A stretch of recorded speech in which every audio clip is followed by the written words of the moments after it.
Your attention, please, ladies and gentlemen. You're watching, yes, the Yankees Entertainment and Sports Network.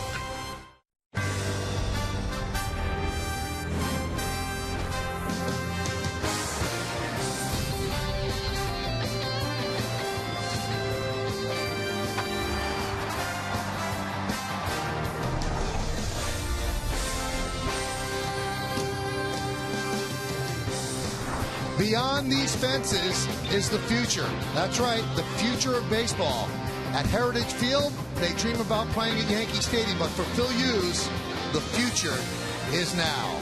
As the Yes Network presents New York Yankees baseball. It's the New York Yankees against the Minnesota Twins in the final game of a 4-game set from Yankee Stadium in the Bronx, New York.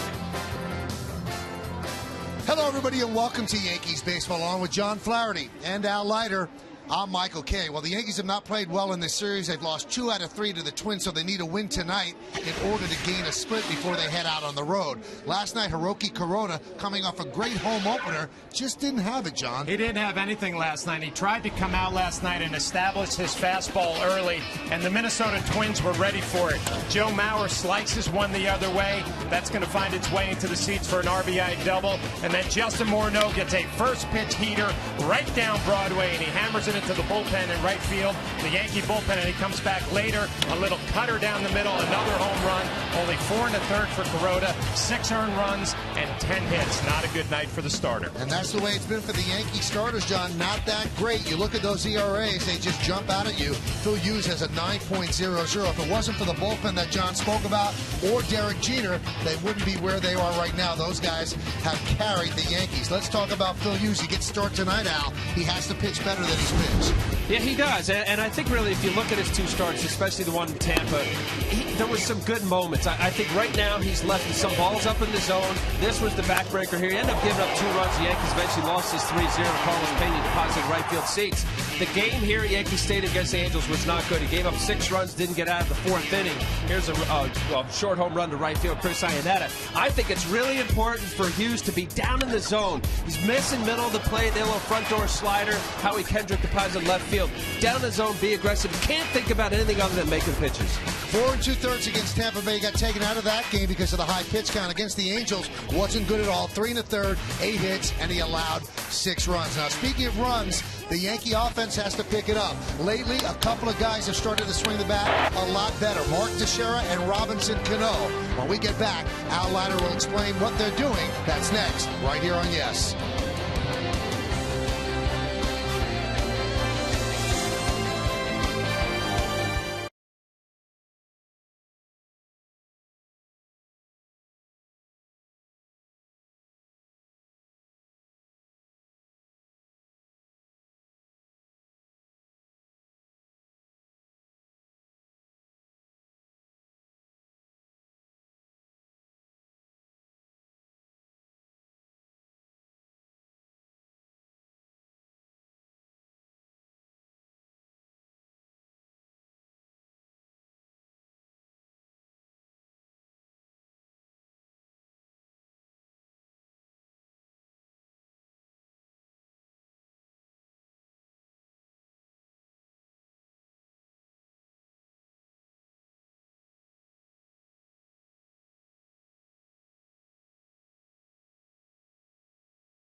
Flaherty, we talked about the pitching. Well, you also need some hitting as well, and the Yankee hitting has not been what everybody expects it to be. But lately, a couple of guys that are important to that process starting to come around. Especially the middle of the lineup. There's no question about it. You're going to need Robinson Cano. He is getting hot. Robinson Cano as good as anybody in the game. Everybody knows that when you watch Yankee baseball. Got a home run in his second at bat last night. First time in the 4 spot that there were some RBIs. When he heats up along with Mark Teixeira, you talk about the 3-4-5 combination. It's good to see Mark Teixeira getting hot, not only from the left side but the right side. He is a pull hitter, staying through the zone better. They need Mark Teixeira to get hot along with Alex Rodriguez. These two looking heating up. Well, Robinson Cano last night 2 for 4, double, a home run, 2 ribbies, 2 runs scored. Last 4 games for Teixeira, 4-12, 7 for 17, a double and 2 ribbies. He's waiting on his first home run. So Phil Hughes has to straighten things out today for the Yankees, and he's going to need some offensive support as well. So Hughes fighting for a spot in the rotation. He needs some runs. When we come back, lineups, first pitch, baseball, next on Yes.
The professionals at your Tri-State GMC dealer. Why just go when you can go pro?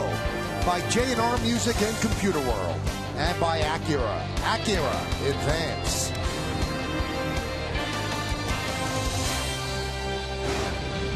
A little bit more of a chill in the air, but still a beautiful night at Yankee Stadium for the Yankees against the Twins. And let's take a look at the Twins starting lineup, which is presented by our good friends at Burger King. Twins have taken 2 out of the first 3 games of this series. They lead off their center fielder, Denard Span. Jamie Carroll at shortstop will bat second. Joe Mauer celebrating his 29th birthday today. He'll catch at bat third. Cleaning up left fielder Josh Willingham, a 12-game hitting streak. Justin Morneau, the DH, will bat fifth. Batting sixth, playing right field, Ryan Domit. Danny Valencia, the third baseman, hits seventh. Chris Parmelee is at first base. He'll bat eighth, and batting ninth and playing second base, Alexi Casilla. On the mound, Phil Hughes will be making his 3rd start, the 25-year-old right-hander. Talked about his first 2 starts. First one pretty good. He didn't get out of the 5th inning, but that game against the Angels was not good. See the high ERA, 9.0. Let's take a look at the pitcher's scatter report. Pitch count is a problem. When you give up some runs and some hits, that's going to be about 183 pitches in 8 innings. He has the 11 strikeouts will get the pitch count up, but he's got to put hitters away. Keep it in the park here at Yankee Stadium. It hasn't been good in his career as a starter. He's allowed a home run in every 4 2/3 innings. And also stay focused at the task at hand. You can't think about anything other than this pitch, this moment. First pitch of the game, Denard Span, whatever the scatter report is, between him and his catcher, make a pitch.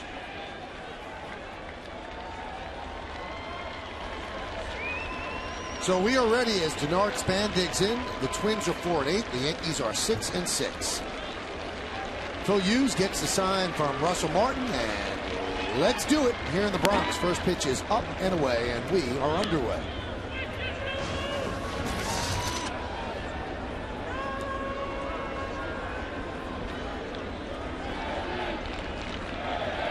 In at the corners for Span.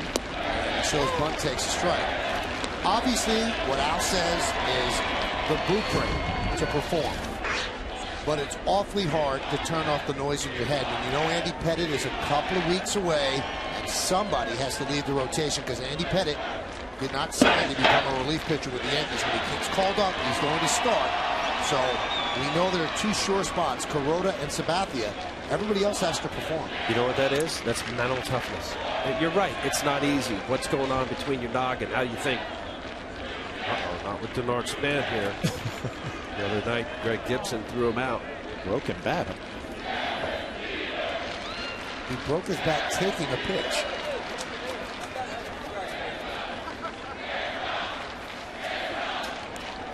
Yeah. You remember him fouling one off?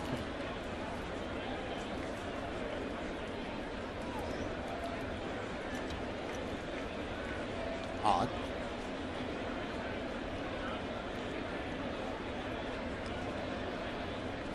The 2-1. Grounded to short. Jeter's right there. One away. This is how he broke his back. Wow. Wow. I guess that had a little crack in it. He didn't know that had a little splinter in it before he got up there? I find that hard to believe. I mean, Major League players, they check their bats multiple times before walking up to the plate. It's unbelievable. CC can't believe it. Although with the maple wood now, with the triple, quadruple dip, just holding it together. Jamie Carroll takes inside. A lacquer. A lacquer, you know, they did, now it's like triple dip. The right, the little coating. Like one of those cones at Dairy Queen. Chocolate dip. Yeah. 2-0. Not that one. That's old school right there. That's what John Flaherty used to swing. C271 model bat.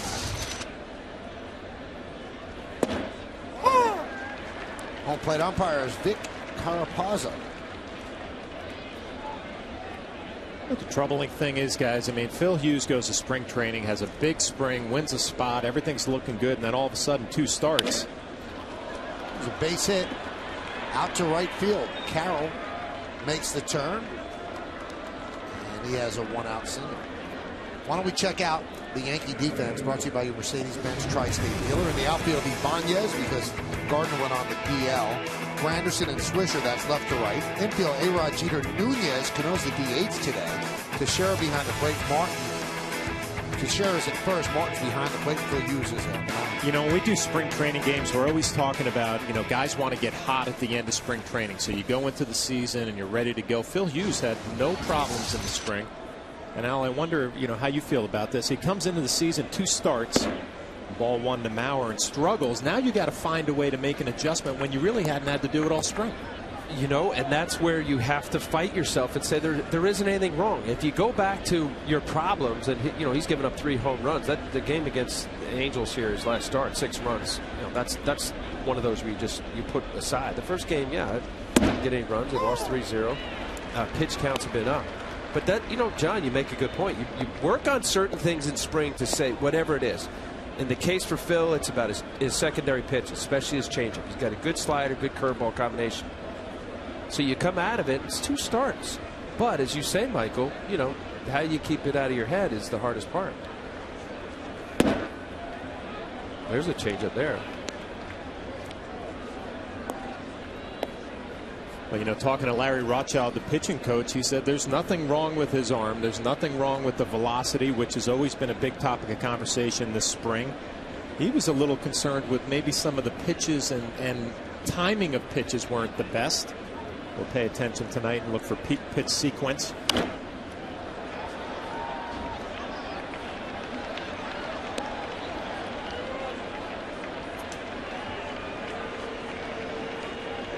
Well, you know what? It's interesting you say that about, because, you know, when you go over the scout report, Russell Martin, Phil Hughes sat down an hour or 2 before this ball game and went over what they want to do.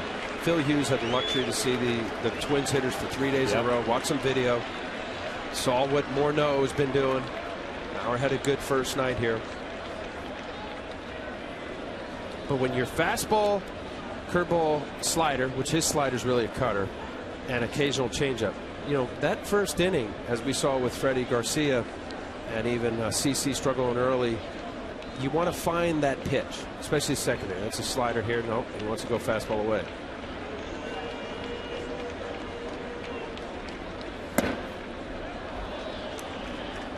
We talked a little bit last night. Pitchers want to go through that first inning with the fastball and establish it. Kuroda tried to do that last night, and they had to change quickly because the Twins were all over it.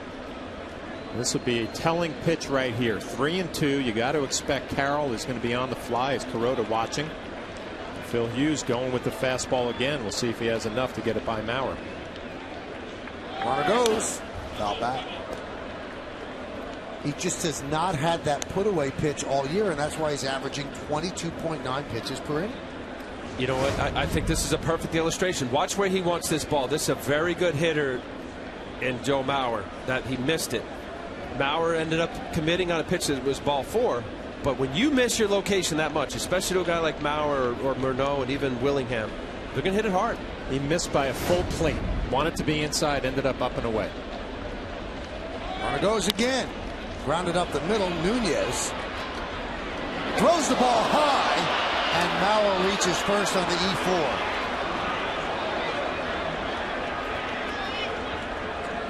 Eduardo Nunez has a world of talent, but he's a thrill a minute in the field. Well, disappointing because Phil Hughes made his pitch, a 3-2 changeup. It should be a routine out. Nunez, who has looked a lot more comfortable in the field, and he just takes it easy on the throw. It's wide high.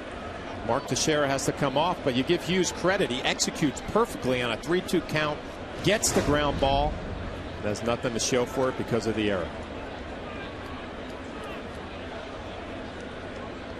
We'll talk about mentally strong now, Al. We're going to find out about Phil Hughes the rest of this inning. Defense just let you down. We'll see if he can pick him up. Josh Willingham, what a start of the season. What a nice pickup, free agent side. The Oakland A's had a career year last year.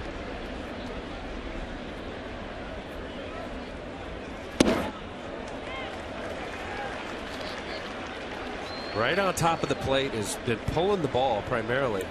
Mistake breaking ball hitter and inner half fastball. That fastball right there just beat him. A little surprised by that. For 3 games we've seen Willingham all over the fastball. Phil Hughes in a fastball count, able to throw it right by him. Haven't seen that for 3 days.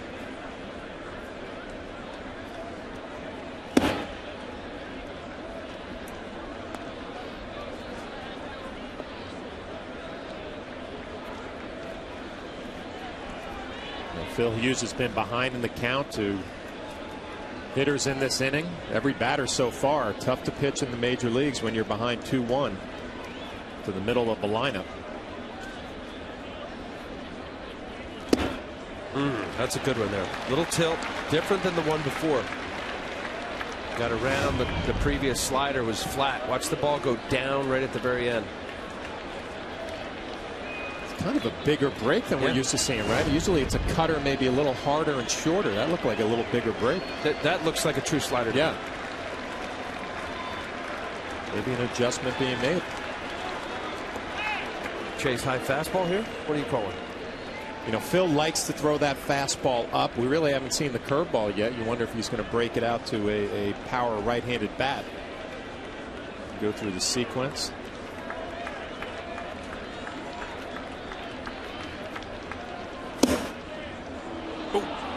Just missed, count 3-2. Boy, if you have confidence in that curveball, Willingham has not seen it this entire at bat. He's seen fastball, slider. You can roll the 3-2 curveball for a strike. You might be able to lock him up. But it's one of those, especially if you have negative thoughts. You're thinking that I have to throw a strike, as opposed to this is the right pitch and throw it.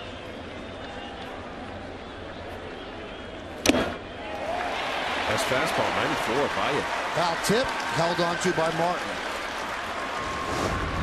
I thought the previous pitch was a good pitcher's pitch down in the zone. Looks like upstairs, watching this 4-game series, Josh Willingham was good, quick, down and in, or at least inner half. That was just, here it is, hit it. Too much velocity for Willingham. Nice pitch.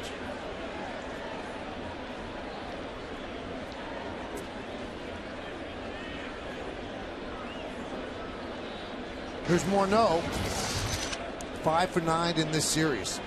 He's been hunting a first pitch fastball the whole series. Really interested to see what first pitch Phil Hughes throws here. A drastic shift on. Derek Jeter playing well to the second base side of second base. Now, Joe Girardi was asked about that, and he said there's a lot more information available now. And the information we get, we are going to utilize, and we will shift more than we've shifted previously. He said it's not a reaction to what Tampa Bay did to the Yankees in the first 3 games of the season.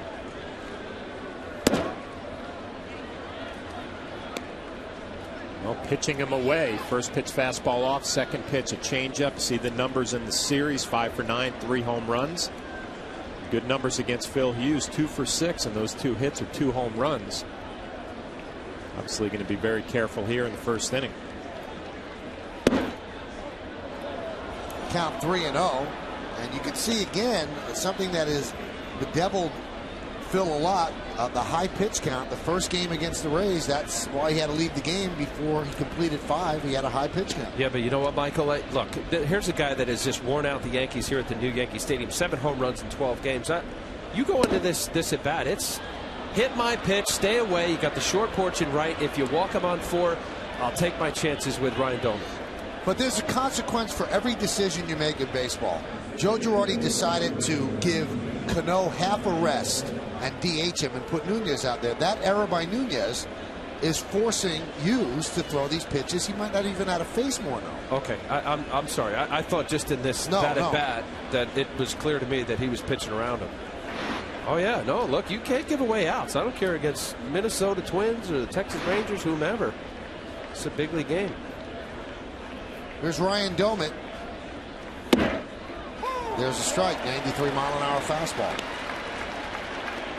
Well, you like the velocity. You mentioned 93, but you're also getting some reactions from some of these hitters that it looks like it has a little life on it tonight. Even Doman a little surprised. Ball got on him a little quicker than he thought. He was able to throw the fastball by Willingham, so good sign early on with the fastball. There's a base hit through the vacated left side. 1 run scores. Here comes Mauer. Here's the throw. He'll score. It's a 2-run single for Doman, and it's 2-0 Twins. Well, you talked about all the information and shifting infielders and Derek Jeter playing well to the second base side behind the bag. This is pretty much a routine ground ball, you would think, right at shortstop. You see where Derek is playing. It turns out to be a base hit and a couple RBIs with 2 outs. So the shift right there does not help the New York Yankees. It hurts them. Now this is a conversation Larry Rothschild's got to say up. So here's the pitch that John's talking about. He's trying to go inside, pulls his hands in. Now it's beating him. Now this is a fastball. Look, I know about the information, what you're talking about, John, and there's a plethora of scatter reports, but you know it also is unique to each pitcher. You know, you have a guy who, with inner half fastball in on the hands up and in to Ryan Doman at 88, he pulls that ball 93 plus. You know, so it's unique to the pitcher, their ability to hit their spots, all of that. Swing and a miss.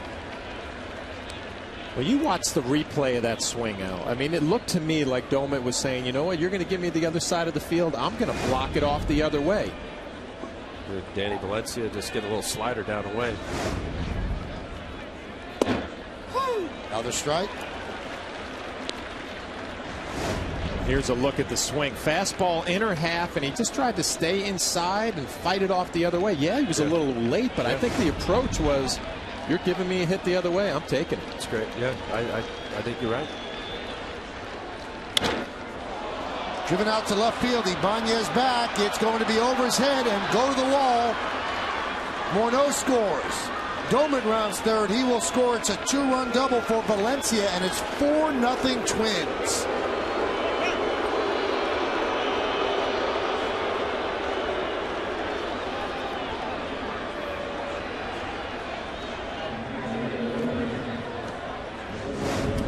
Well, this is a very frustrating inning. No question about it for Phil Hughes and the Yankees. This is slider. Didn't duplicate the first one that he threw to Danny Valencia over Ibanez's head. A little bit of defensive movement, also the what looked like the unintentional intentional walk. This is a moment where Phil Hughes has got to just take a deep breath and say, I got to keep pitching here. That's his first curveball of the night. Boy, the error by Nunez huge. You know, you talk about a pitcher who's been struggling, an extra out that you mentioned, Al, and come back to hurt the New York Yankees here in the first inning, and Phil Hughes. Shattered bat. Fly ball left field. Ibanez makes the play. But 4 runs on 3 hits, 1 huge error, 1 man left. Twins 4. And the Yankees coming to bat.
Eduardo Nunez made an error that kind of opened up the floodgates and made Hughes work a little harder. And then he said, my fault.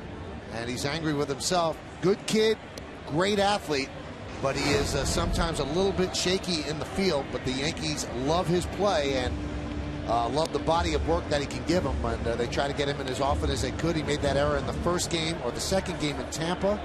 That opened the gates against Kuroda, and he makes the error tonight that opened the gates against Hughes. Let's take a look at the Yankees starting lineup, which is presented by Lexus. The captain, the shortstop, Derek Jeter, leads off. Batting second and playing center is Curtis Granderson. Alex Rodriguez, the third baseman, hits third. Cleaning up the DH, Robinson Cano. Mark Teixeira at first base will bat fifth. Batting sixth, playing right field, Nick Swisher. Raul Ibanez in left field will bat seventh. The number 8 here is the catcher, Russell Martin. Eduardo Nunez, the second baseman, will bat ninth. Anthony Swarzak, the 26-year-old right-hander, be making his third start for the Minnesota Twins. There's his number so far. I'll tell you what, 0-2 doesn't deserve it. The 3.75, very respectable ERA. Not a strikeout pitcher, as you see, 4 strikeouts in 12 innings. Let's take a look at his pitcher scouting report. Fastball, slider, change. Very similar to many of the Minnesota young right-handed pitchers in this organization. Throws a lot of strikes. A little support. I mentioned the 3.75 and the 0-2 record. Needs a little more run support. Fly ball pitcher, 59% of his outs this year have been in the air. It's second in the major leagues to the A's starter Graham Godry. Here's Derek Jeter. He's been red hot. One of the reasons the Yankees have survived the shaky starting pitching, a 9-game hitting streak, hitting .389 with 4 home runs, 10 ribbies. Ground ball up the middle. Diving stop by Carroll. Gets to his feet, and he gets Jeter. Takes a base hit away from Derek. Carroll has been impressive in the 3 games of this series so far. At the plate hitting and also making the routine plays. And a nice play here, going to his left. Outstretched, stands up and makes a nice strong throw. One of those guys, Al, we've talked about it for a few days. You watch him day in and day out. You really appreciate what he can do. Been around a long time, 37 years old.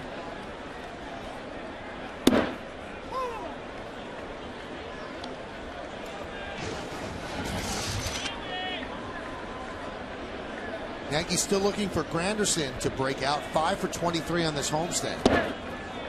Yankees started the homestand taking 2 out of 3 from the Angels, so all good there. And then the Twins come into town, and the Yankees have really battered the Twins here at Yankee Stadium in the Bronx since Ron Gardenhire took over. And the Twins have actually played decent baseball in the first 3 games. You know, when you want a scouting report on a Minnesota Twins pitcher, you go to the Hall of Famer, Burt Blyleven. Burt doing the games for the Twins on TV. And you know what, Al, we talked about it, how a lot of these Twins pitchers are all the same. He said the same thing about Swarzak. Gonna throw strikes, fastballs, you know, 90, 93, good changeup, curveball, but a typical Minnesota Twins pitcher. Throw the ball over the plate, force contact.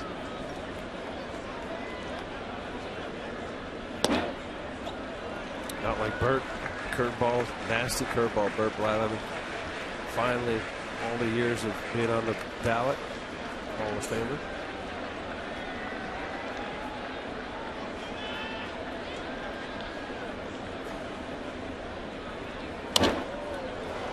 You know, when you're saying that, I was thinking, we were thinking together, but I was thinking, you know, go back to Brad Radke. Radke had a good curveball, but not, you know, you talk about when you develop pitchers, you know, you look for big guys, 95 plus. You know, all these guys are nice fastball, command of 3 pitches, and look similar. Yep. I think Nick Blackburn, I know Scott Baker, you know, he's been injured. You can even go back to Kevin Tapani, remember him? I mean, sure. He started with the Mets, but he's strike hard.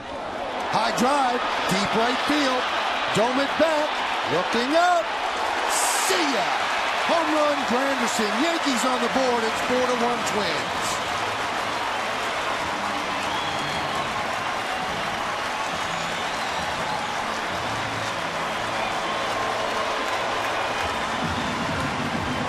Well, one thing we've seen early on, and especially in this series, when the Twins have come out and scored in the first inning, the Yankees usually have answered. And Curtis Granderson here, a 3-2 fastball. We mentioned Twins pitchers, they will try to force contact. They do not walk many. And Curtis Granderson got a fastball, was able to take care of it for home run number 4. And like you said, Michael, the Yankees on the board trying to chip away at the Twins lead. Here's Alex Rodriguez. Breaking ball strike, 0-1. So Granderson goes yard 41 times. He did that last year.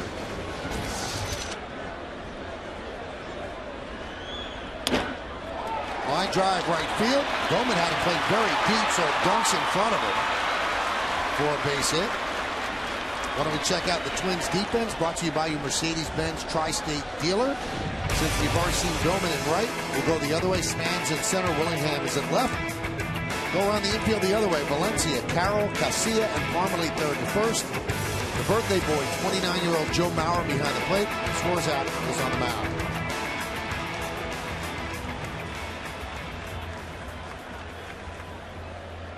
You're a hitter in this series. You want to hit in the first inning. How many of the runs? 7 yesterday. Well, the first game of the series, the Yankees scored what? The Twins scored 2 runs in the first. Yankees came back and scored 3. The inning to hit. I'm sorry, the other way around. 5 total, and then yesterday 7. Yeah, settling down both sides, especially CC Sabathia. Did a heck of a job of settling in.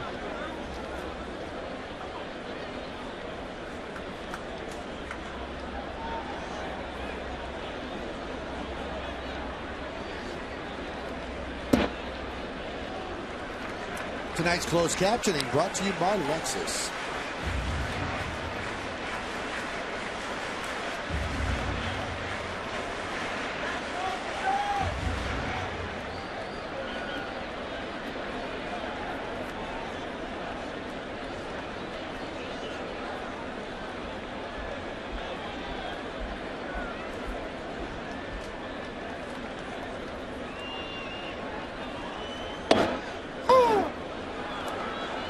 Strike, 2-1.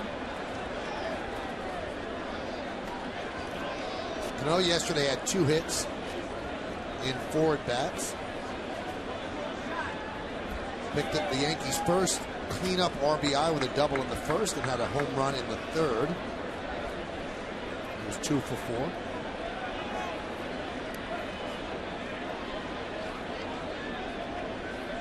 Joe Girardi using the DH spot to rest his team, give him half a day off, and today he uses that spot with Cano.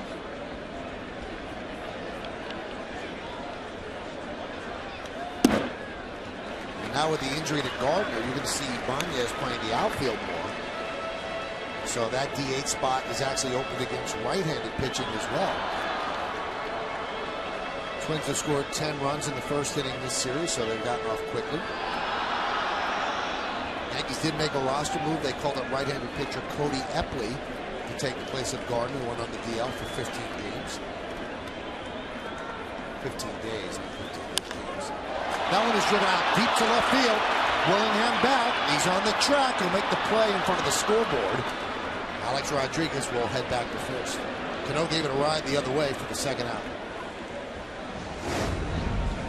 Driving this ball and trying to get in a good count here. This had enough sink to it where Robbie wasn't able to get the barrel on the ball. It looked like he got a little bit on the end of the bat. This coming right at the living room here.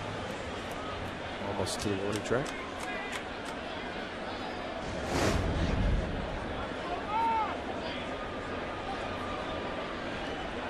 Here's Mark Teixeira, 7 for 20 on this homestand.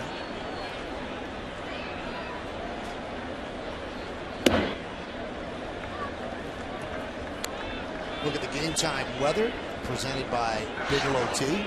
62 degrees tonight, 45% humidity, wind 10 miles per hour. And the forecast is for clear skies throughout. High drive, deep right, dome it back, looking up. See ya! 2-run home run for Teixeira.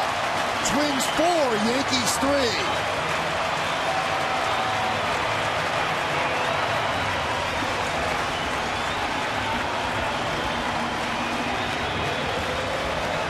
First home run of the year for Mark Teixeira, and he swung the bat better last night. Actually just missed a home run his last at bat. He did not miss this one. Boy, the first inning in this series has been unbelievable. Fastball right down the middle.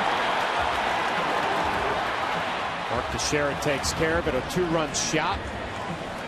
All of a sudden it's a 4-3 ball game.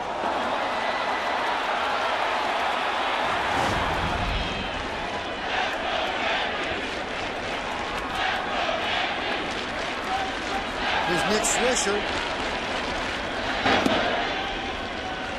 It really has been.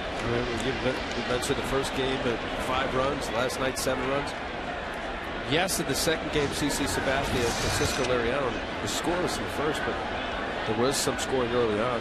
Liriano didn't get out of third.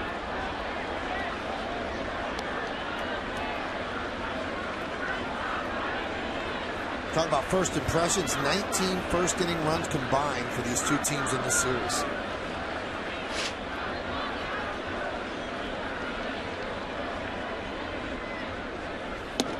Woo. 1-2. So Phil Hughes watching his offense pick him up a bit. You know, Al, we talked about CC Sabathia the other night, how his teammates kind of picked him up, got him the lead back, and all of a sudden he went out there with a little different body language and mindset. Pay attention to Phil Hughes in the second inning. Should have a little breath of fresh air after watching his teammates swing the bat here.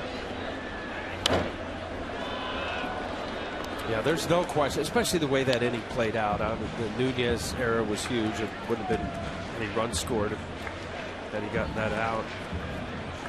Willingham strikes out. It's moot now, but you assess it as you mentioned. CC the other day. I mean, it ended up being in the third inning.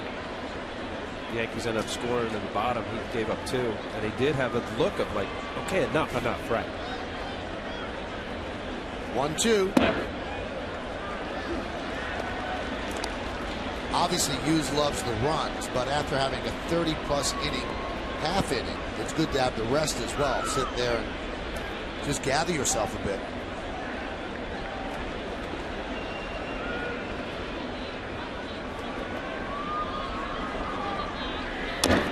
Al, you said that pitchers essentially are like boxers. Boxers train for 3-minute rounds. Pitchers train for what, 15 to 20 pitches? 20's a lot. I mean, really, if you look at a game played out, 12, 15 pitches, anything more than 15 pitches, but you have a high pitch count inning, it does take something out of you. Especially the first inning, Michael. I always thought that. Hughes had ended up throwing 32 pitches. you come in from the bullpen, you just threw 50, 60. Some guys throw a bunch, and a couple minutes later, you're right in the game. Strike three, Swisher down looking. But the Yankees are right back in this game, and they do it with the long ball. Down 4-0. Curtis Granderson connects for solo shot. A couple of batters later, Mark Teixeira connects for his first home run of the year, a two-run blast. After one, it's 4-3 Twins.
Will have the longest tenure with his team.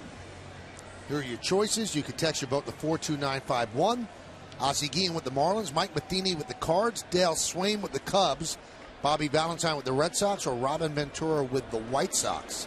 Standard text messaging rates apply. We'll check in how you vote later on. Alexi Casilla will lead off. He takes outside.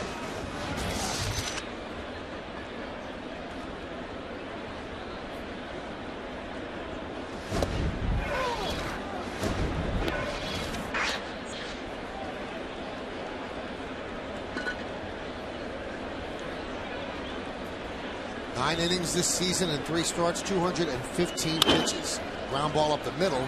Nunez gets another try and makes it perfectly. Now, speaking of Nunez, who made that error in the first inning, Girardi is very protective of Nunez. And you'll see Joe walk the length of the dugout to make sure that Nunez keeps his head up. Yankees think highly of this kid, and they have plans for him, and they don't want him to beat himself up. My thought is, there are managers and coaches who said, hey, making errors is part of the game. It happens to everybody. But if you're going to do them, make the aggressive error. I think that's probably the most frustrating part about Nunez in the throw. He kind of took something off and tried to flip it over there. You're going to make an error, throw it hard, let it go. Bunted, third base side. Nice bunt, fielded by A-Rod. Throws to first. Span beats it out.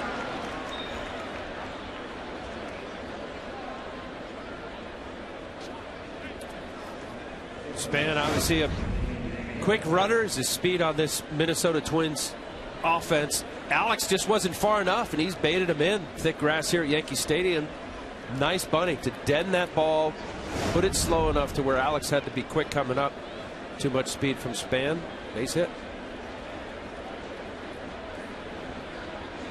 Here's Jamie Carroll. He started the 4-run inning in the first with a single right. Well, when Jamie Carroll walks up to the plate with a runner at first base, the first thing you think of, hit and run guy. He's a hit and run guy, can hit the ball the other way, doesn't strike out a whole lot. Perfect number 2 hitter. You got Span who can run. Carroll can handle the bat. A lot of options here for Ron Gardenhire, manager of the Twins. Could drive yourself crazy behind the plate thinking about all these situations. What pitch do you call to negate the hit and run? Try to go fastballs in, but a guy like Carroll will stay inside, hit it the other way. Phil Hughes already has enough to think about with his struggles early on. Now he's got to think about situations here. Pitch selection. Running game. It's a lot. Pitch out maybe.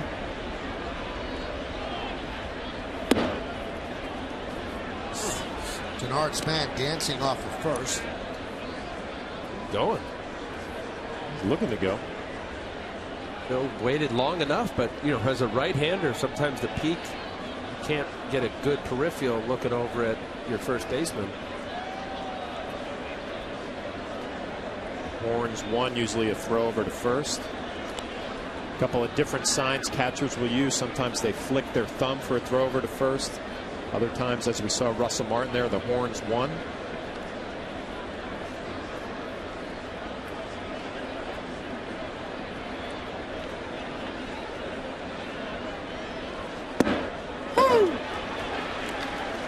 Well, based on everything you set up, and I agree with you about Jamie Carroll, stolen base here based on a guy that goes the other way. Who you haven't covered? Well, it's going to depend on the pitch. A curveball right there, Jamie Carroll, slow curveball. He might tend to hook that to shortstop, so you might have Nunez cover. Fastball in where he'd shoot it the other way. That's why you see Nunez and Jeter communicating. Change pitch to pitch with selection. Watching that last pitch, obviously curveball, what you're saying, hold the ground shortstop, as even if a guy is trying to fight it to go the other way, you also have to rely on the fact that your pitcher's going to make the pitch in the location. There he set up away, ended up missing up and in.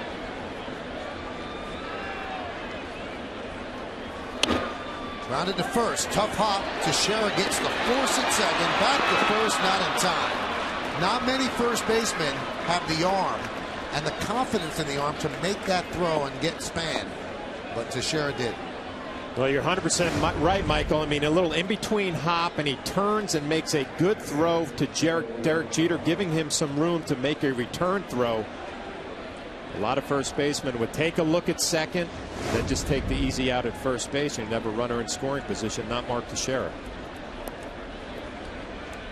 So Teixeira with the big 2-run home run, then contributes with the glove here in the second.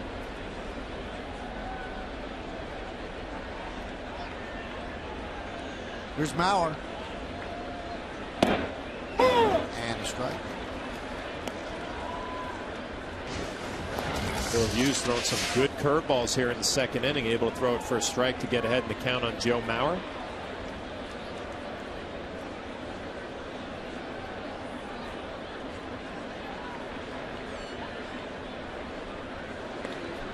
Mauer, an incredible athlete out of St. Paul.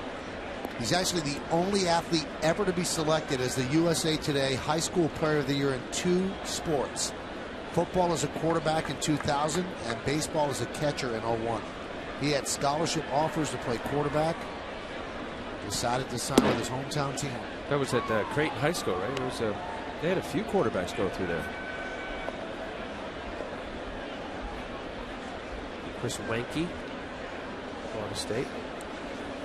He shares his birthday with some others, including the executive producer of the Yes Network, Mr. John Filippelli. So happy birthday to Flip. Today's Flip's birthday. Yeah. How can John Filippelli not be on that list? I don't know. Somebody's losing their job. The 1-1, a little bit low. 2-1. Be at the top of the list, right? I would think so.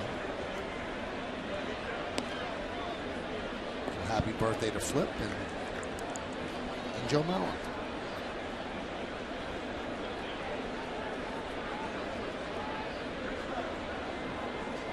I'll tell you what, here, the 4th game of the series, you feel a lot differently about the Minnesota Twins than we did during the first game, with Mauer and Morneau really swinging the bat. Looks like they're going to be healthy again. Driven out to left field. Ibanez back. He's on the track. He makes the play and hits into the wall for the final out. No runs a hit, no errors, and 1 man left on base. So Phil Hughes follows up the first inning by putting up a 0 here at the second. Ibanez used up a lot of the park, and he'll lead off in the bottom of the inning.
like no other is renewed when the Bombers and the Red Sox celebrate the 100th anniversary of Fenway Park.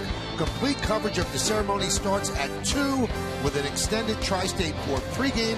Then Ken Singleton, David Cohn, and I will have all the action right here on Yes. Hasn't been a good start for the Red Sox. 4-8 record. Jacoby Ellsbury is out indefinitely with a shoulder injury. Kevin Youkilis has struggled. The new bullpen has struggled. Andrew Bailey, who was going to be their closer, he went on the DL. Mark Melanson was going to be their setup man. He was sent to AAA, and the team ERA is 6.20 and the highest in the major leagues. According to that ceremony tomorrow, Terry Francona, who had said he was not going to take part in the ceremony, has changed his mind. He said it wasn't fair to the fans. He will show up. Kurt Schilling said he's going to be busy with his company. He will not show up. So we will have highlights of that ceremony throughout our pregame show starting at 2. The first pitch to Ibanez is a strike. I bet you Francona gets a huge ovation.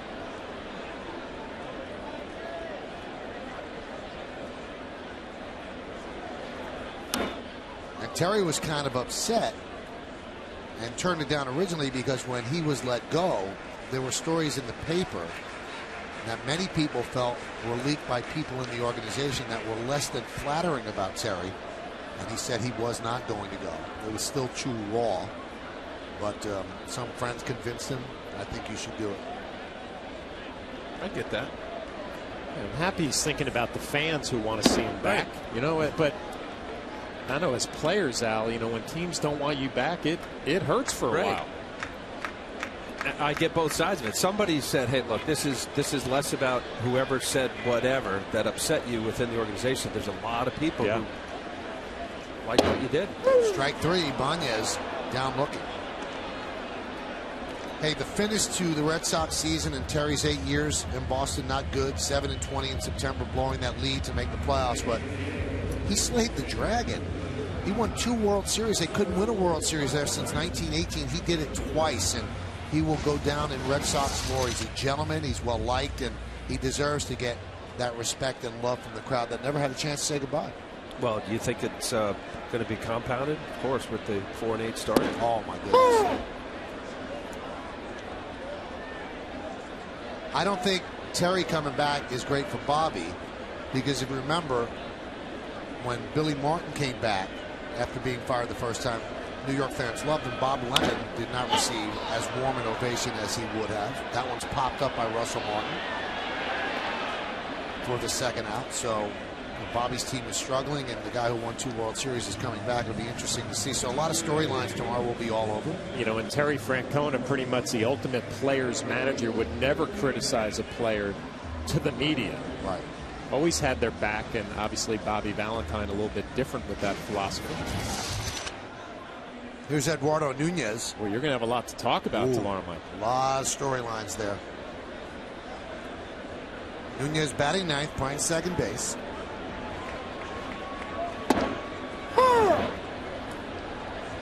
Standing behind the batting cage yesterday watching Nunez take BP, and I was with Reggie Jackson, and he just turned to me and said, see that? Some ball players have life in their body. He has life in his body. He said there are players that are up there, you don't see any electricity. He said this kid has life in his body.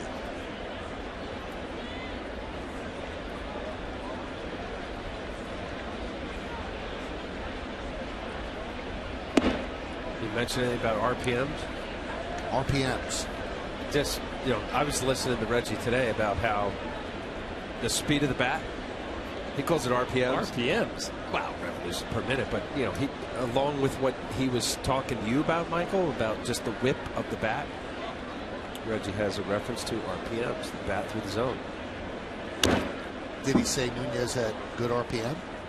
He wasn't referring to Nunez, but yeah, he was referring to guys that he was basically talking about big parks and how Target Field has, you know, had the really humbled Mauer, less Mauer, but Murnau, and anybody's hit some warning track because there's a lot of space there, and you know, Reggie's way of just, well, swing a little faster, swing a little harder. The ball will go farther.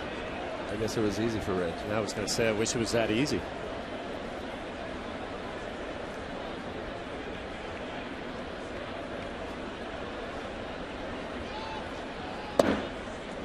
count 3-2 to Nunez. 2 outs here in the second.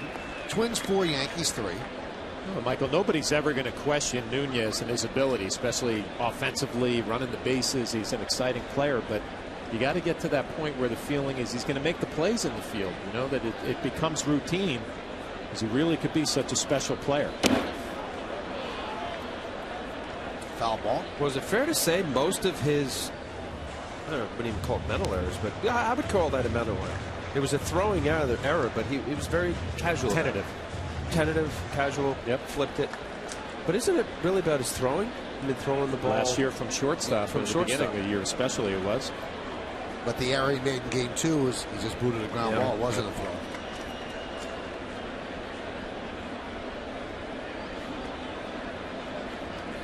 And in fairness to him, not the easiest thing to do, move around all the infield positions, but still you got to feel that he's going to make the routine play.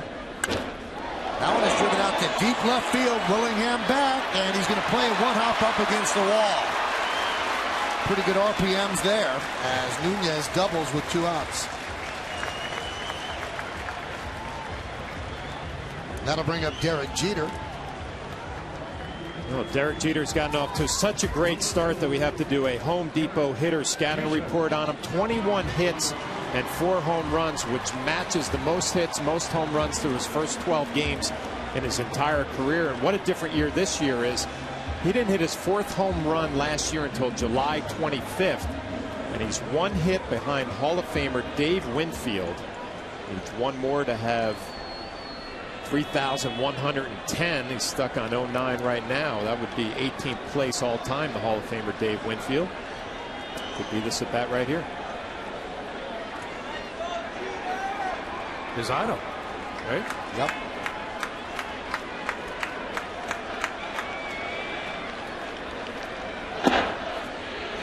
It's one of the reasons that Derek actually started a foundation to help children, because Winfield also had a foundation, and Derek has his turn too, which does really, really good work.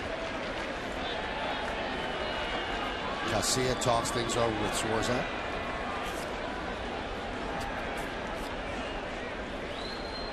Well, this is more than just what's your science with a runner at second base. That is a little conversation there.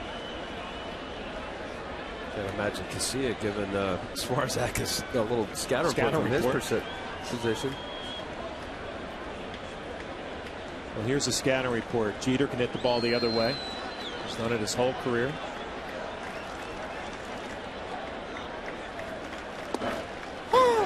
Ooh. Jeter turned around quickly to look at Carapazza. He looked to be a bit outside. And down.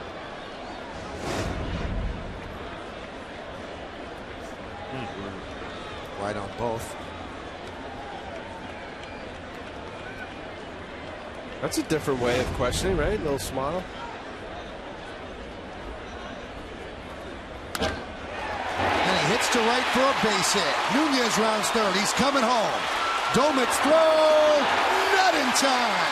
An RBI single for Jeter. A tie game and a tie on the hit board. He now ties his idol Dave Winfield with 3,110 hits. Well, a classic Jeter swing, the ability to go the other way with 2 outs, a base hit, and an RBI.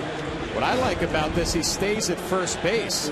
We'll talk a little bit about that in a minute. Goes the other way. He knows that Domit is out there in right field, who's a backup catcher. And with Nunez's speed, he's going to score pretty much easily. A lot of times you teach a runner with 2 outs, continue to second base, because you want to make sure that that runner's going to score. But with Domit in that arm, not the greatest, and Nunez's speed, Derek Jeter stays at first base and doesn't run into an easy out. Also, by staying at first base, he opens up a little bit more of the hole for Granderson. John, it's a great point. As he's running, he sees Nunez, and you set it up perfectly with Domit being a catcher. Kept looking to see where Nunez was, thinking that if he was going to be dead, go ahead, run yourself into a rundown, you get the run at least. Yeah, you're taught as a runner to make the first baseman cut the ball, so you're guaranteed that run with 2 outs. And if you get thrown out at second base, no big deal. Derek, smartest base runners I've ever been around, now tied with his idol Dave Winfield. 31 more, he ties Tony Gwynn, and he also now has a 10-game hitting streak.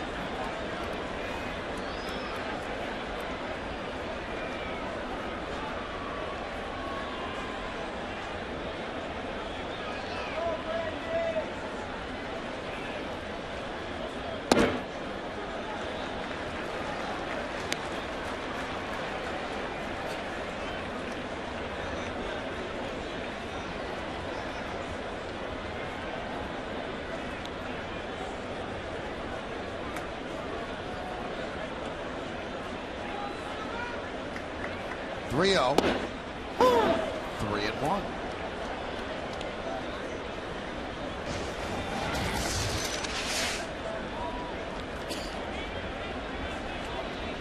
Feeling pretty good. That solo home run, first inning.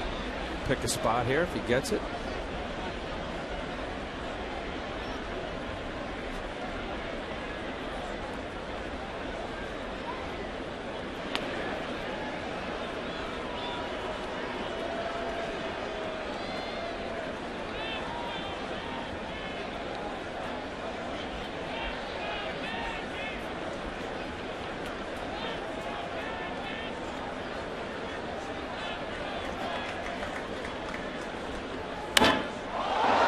Drive down the right field line. See ya! A home run for Curtis Granderson. 2 in 2 innings. A 2-run shot. And the Yankees have come all the way back, and they lead 6-4.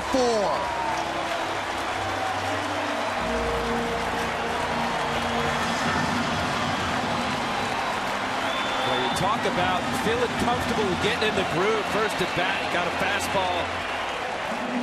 Solo home run here now, a 2-run homer, got behind, or ahead in the count, 3-0, 3-1. He took a fastball away. That ball was right down the middle. Curtis Granderson now, his 5th home run on the year. Anthony Swarzak know it. Pitchers know when you make a mistake, especially a guy like Granderson, the year he had last year, good extension through the baseball. Second deck. Again, you think back to Derek Jeter now running into that out at second base, gives Curtis Granderson an opportunity with 2 outs, turns into 2 more runs. Strangely, nobody warming in the Twins bullpen.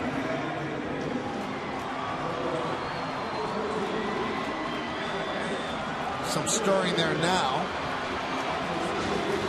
I think Jeff Gray is starting to throw.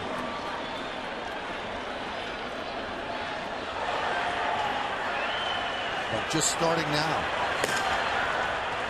All with 2 outs here in the second. Here's Alex Rodriguez. Strike.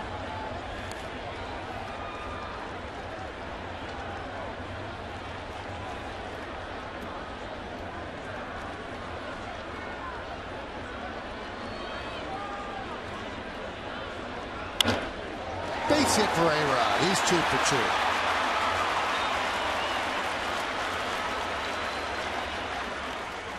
Alex had a little base hit to right field. His first at bat looked like he was fooled on maybe a changeup here out in front a little bit, so it has not been his ace swing back-to-back at bats, but he picks up 2 base hits. Yeah, a little changeup middle, down and in, just stays on it, drives it through the hole between short and third.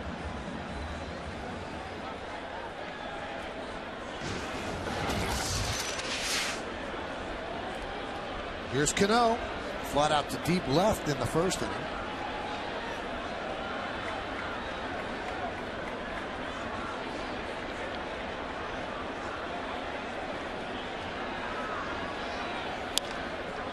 That one is looped to shallow left.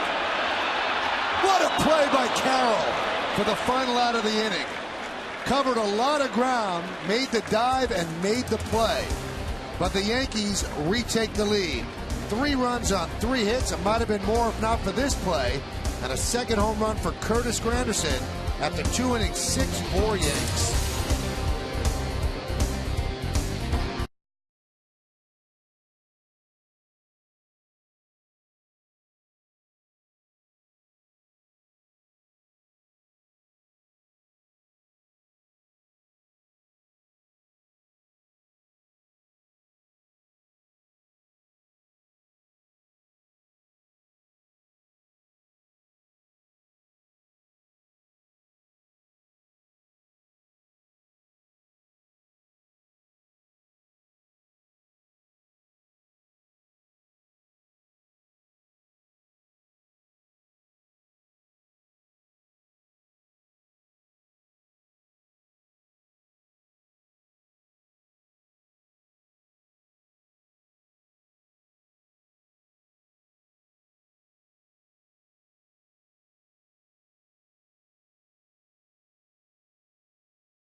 Anthony Swarzak has struggled. Team gave him a 4-0 lead after a half an inning, and he's given it all back. So Phil Hughes has a chance to pick up a victory on the Lincoln scoreboard. We go to the third, 6-4 Yankees.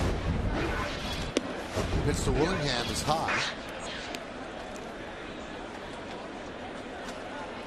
Derek Jeter with a hit in the second inning ties his idol Dave Winfield with 3,110 hits. And just like that, the Yankees released a statement from the Hall of Famer and former Yankee Dave Winfield. We'll tell you what Dave said in just a moment.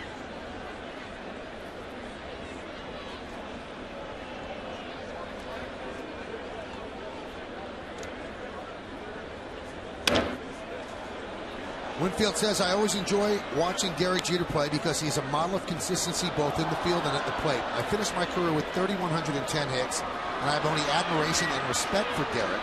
I hope he pauses for just a moment to admire the view with me and then keeps on going. This is just one more achievement in an incredible career.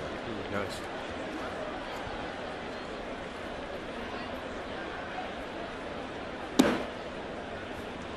How cool is that, huh? Just young kid playing ball, high school, Kalamazoo, rooted for the Yanks, your idol, unbelievable career. Dream come true.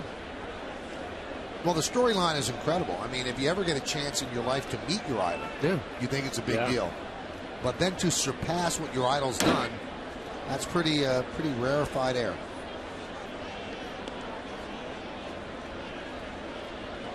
There's Dave's resume, 22 seasons with the Yankees from 81 through 90, 12-time All-Star, 7 Gold Gloves, won a World Championship with the Blue Jays, and of those 3,110 hits, 465 were home runs.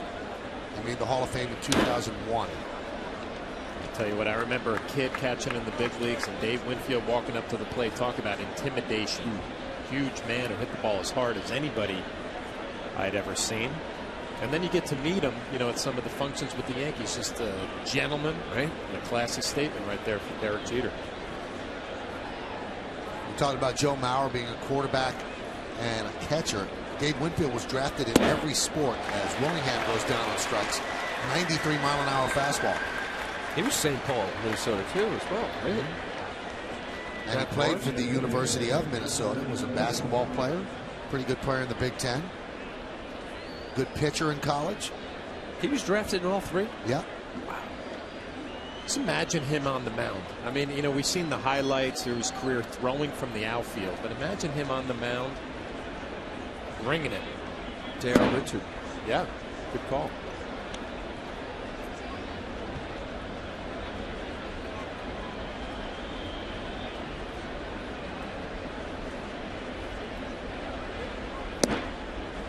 I got traded because of Winfield. How so? Remind us. Winnie's back was hurting, and they needed a right fielder. They traded Jesse Barfield. At least that's what I was told. Dave ended up missing a full year with that. Yeah, surgery. yeah, that was the year, 1989.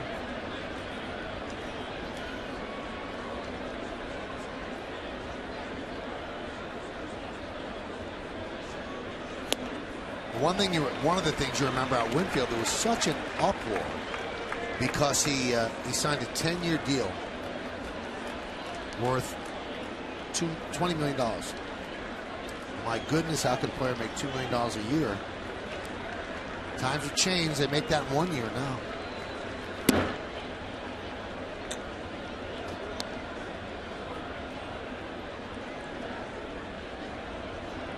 Bill Hughes attacking inside to Justin Morneau. I don't know what that little lead.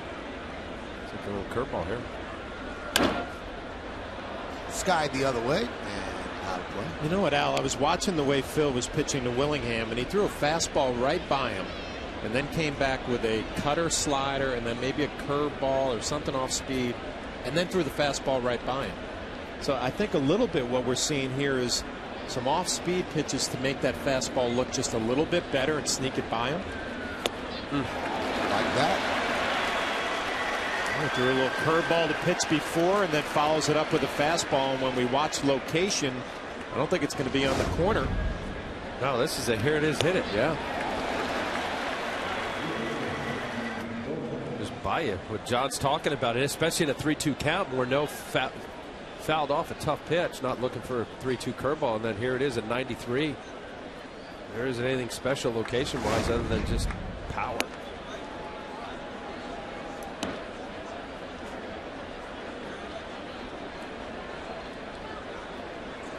Although we talked about at the open here, pitch count being an issue. Up to 61 pitches.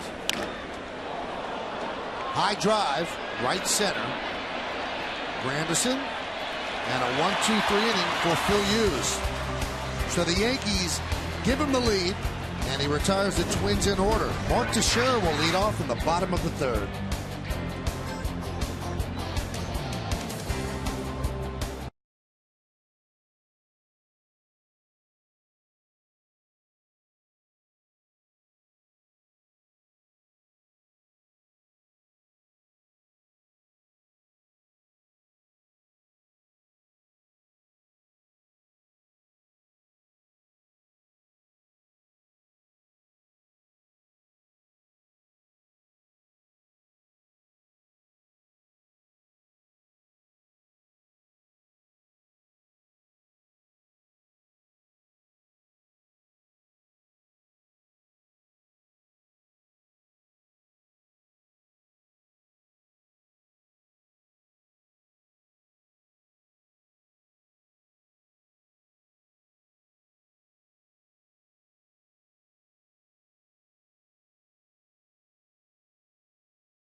Blast in the first inning after Granderson hits a solo. Alex Rodriguez is on a 1-0 fastball deposited in right field bleacher creature seats.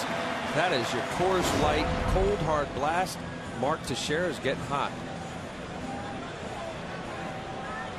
And here he is.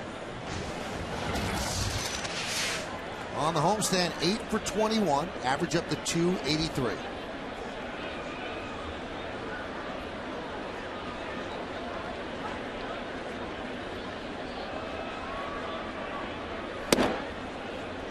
Down 1-0. Lincoln scoreboard 6-4 Yankees. Yankees are down 4-0 before they batted, but 3 in the first and 3 in the second.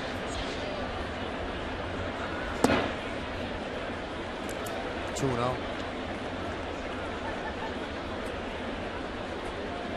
He's given up 2 home runs to Granderson and 1 to Teixeira. Coming into today, lefties did not have that much success against Swarzak. 3 hits in 22 at-bats.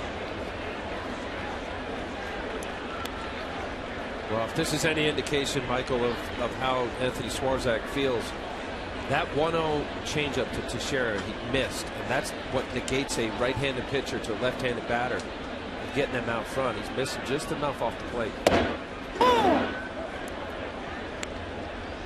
Getting in too many hitter counts. And unless you can throw backwards, come in with that changeup right now. Very predictable. Yeah, I was going to say if he threw 1-0, he'd probably try to throw it here.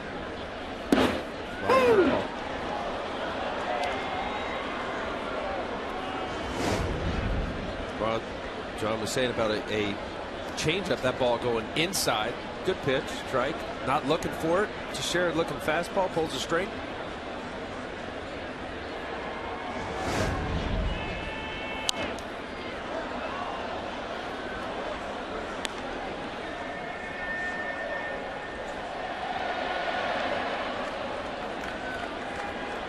Just seeing different at bats. Just granted, there's 10 runs scored. You could say, yeah, that looks obvious, but just battle within the at bat. These Yankee hitters are grinding. There's been high pitch count at bats, spoiling pitcher pitches. I saw that at bat last night. It was a 9th inning. Yankees coming up short, but the 10-pitch at bat that Derek Jeter had in the 8th inning, the whole inning, the Yankees saw 12 pitches. Derek ended up getting his 4th home run.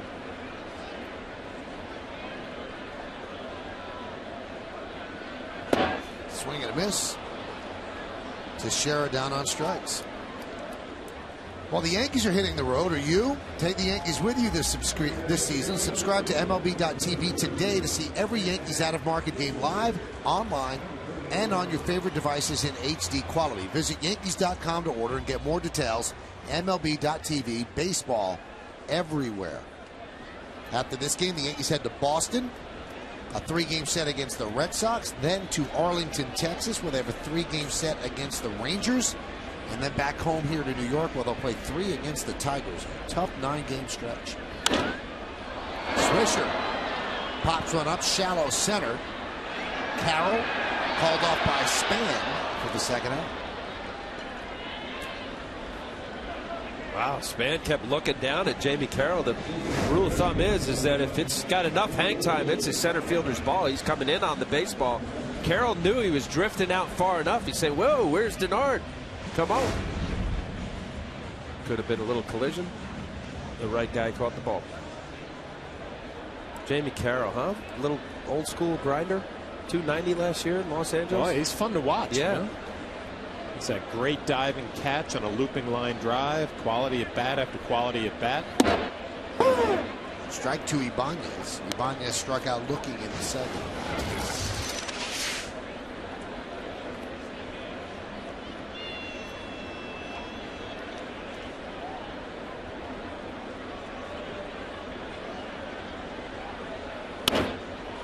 That one's looped into shallow left center. It is a base hit.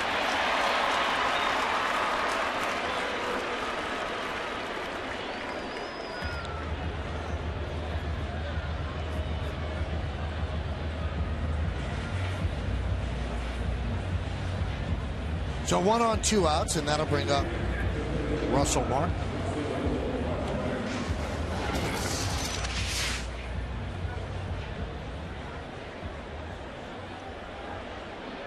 With a 143 batting average, Russell Martin working a lot with the hitting coach Kevin Long.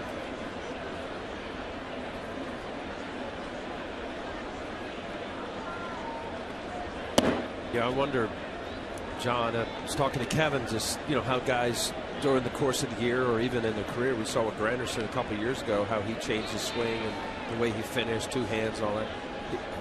Kevin was talking about how he changed his feet and made his feet more level as opposed to open and wider. Big change? Not really. I mean, you know, when you watch Russell Martin, his swing is pretty simple. He doesn't have a whole lot of movement.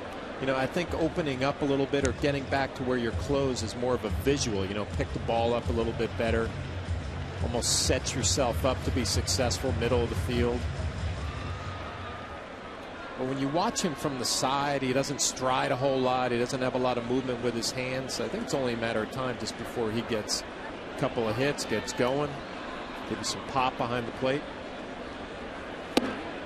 I say that because as a pitcher, often during the year, you're tinkering with a few different things, and it may look so minute to the viewer, but you feel like it's big, unbelievably a huge change.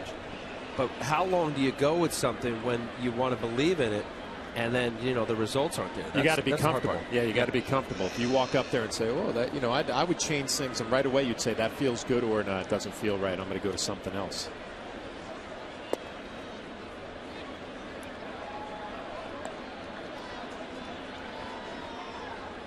Right, I got a call there. 2-1 fastball. Did the old lift the arms inside. Been trying to pound him in a little bit with a fastball. We'll see if they do it in a fastball count 3-1. I believe Russell Martin is ready for it inside if they go there again. And Martin walks.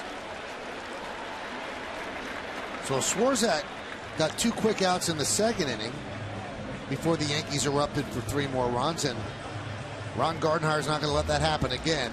He's and finally take out his young right-hander who has really struggled.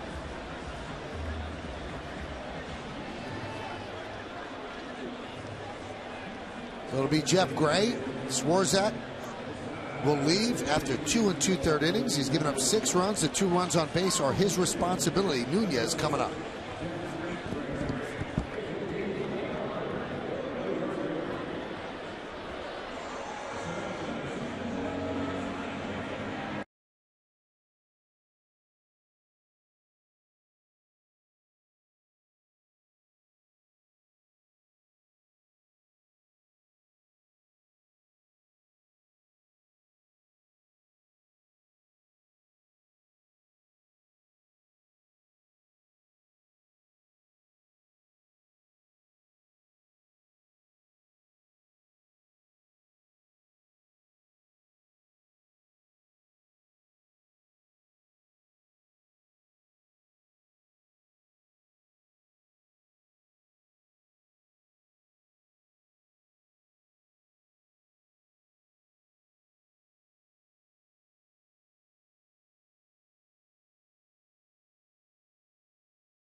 AT&T. It's going to be right-hander Jeff Gray for the Minnesota Twins. We're going to look at his numbers. His 7th game already, 2-0 with an impressive ERA of 2.25. A couple of strikeouts in 4 innings.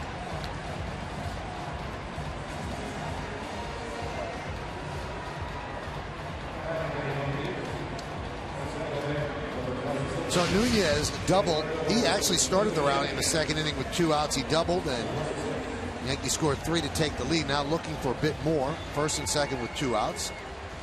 Nunez this year 4 for 8 with runners on base.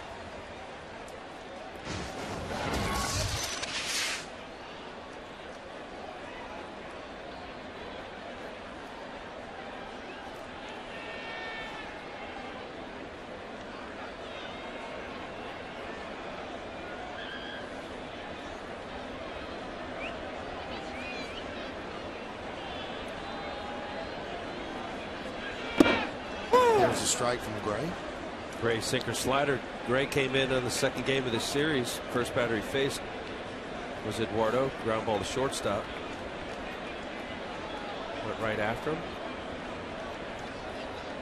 Drafted in the 32nd round by the Oakland A's in 04. Late round draft pick, making it up to the big leagues. Good for him. I like that. I like that. Out of the baseball powerhouse Southwest Missouri State.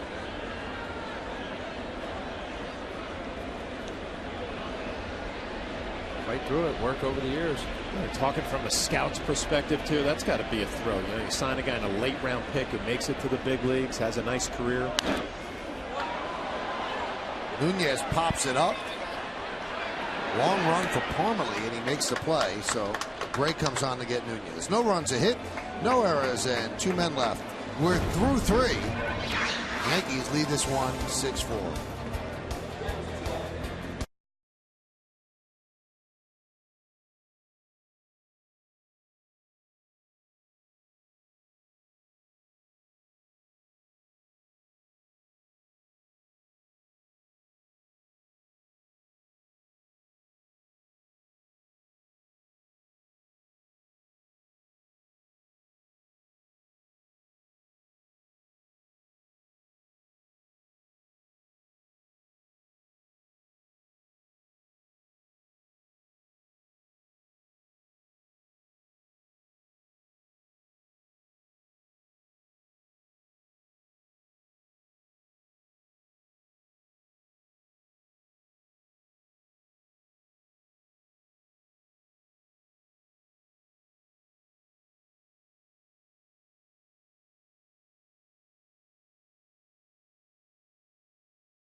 inning.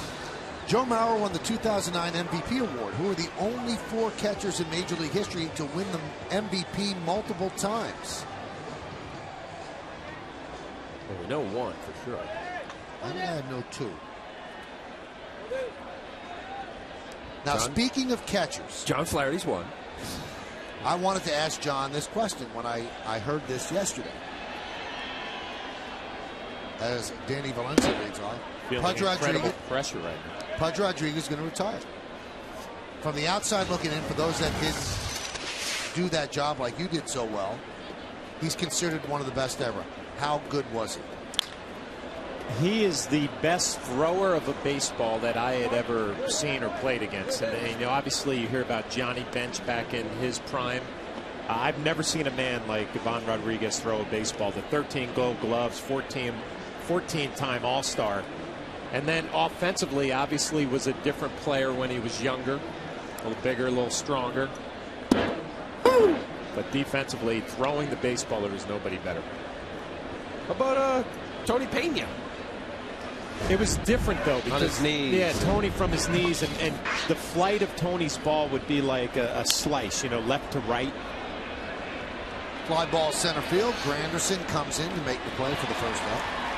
And don't get me wrong, Tony was a great thrower and got rid of the ball and threw a lot of guys out. But Pudge was so quick with his feet, and the flight of the baseball was true to the bag. And it was a weapon behind the plate.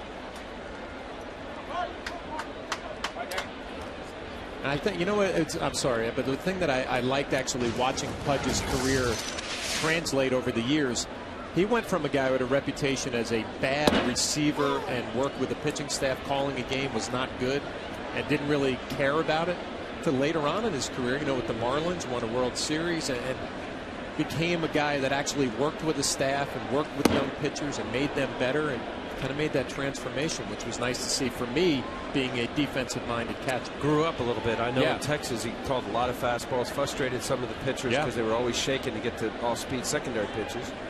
That one's driven to right field. In the corner, and it's going to be one hop up against the wall. And Parmalee will get himself a double.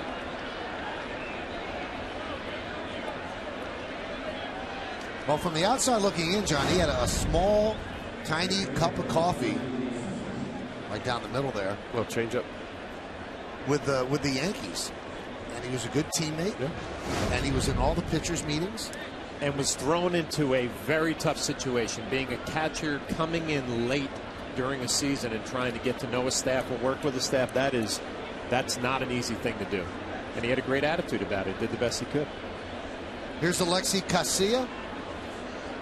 So he's going to retire, and really the reason is there's not much work out there for him. Boy, that must have crossed up. Russell Martin got by him in an eye blink as Parmalee moves to third. Yeah, absolutely crossed him up. Multiple signs sometimes during the game. I know I did that. I'd come in and say, hey, look, there was too many runners at second base. Let's switch the sign. First, you know, if it's first sign after 2, let's do third sign or whatever the agreement is. Wow. I think you did him.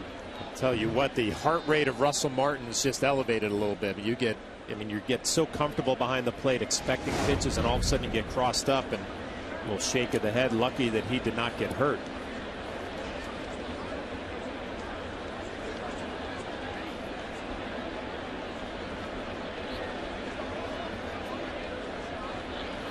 There was a play in Baltimore, Alex Rodriguez has the play, where Matt Wieters got crossed up and somehow recovered in time to actually get a strike call.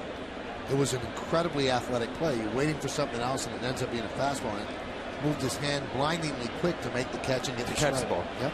So he was expecting off speed, got a fastball, and still was able. That's impressive.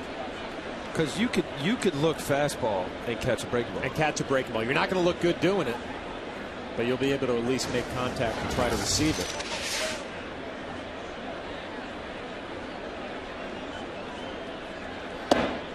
Now the automatic feeling, and I wonder if it could ever be the other way, is that Phil Hughes misread the sign. Could sometime the catcher just completely forgot what he called? Of course. Yeah, you know what I always pay attention to when you watch Russell Martin walk out to the mound to have a conversation to say, we got to get on the same page, which tells me probably Phil Hughes' mistake. Right in on the hands and popped up. Russell Martin has an easier time with this for the second out. Yeah, I'm with you on that, especially the reaction that he had shaking his head. Initially, I thought, because having done that before where you change the signs, but his look, Russell Martin, was more frustrated, like, really? Look at the same signs. Obviously, we don't know that from up here, but it looked from his reaction. And a great job right there getting a pop-up, Al. You know, you're looking for a strikeout in that situation or a little weak fly ball. Nice job by Phil Hughes trying to strand a runner here at third base. A little confidence boost for Phil. Here's Denard Span. Alex really in at third. Span had a bunt single at third at the second.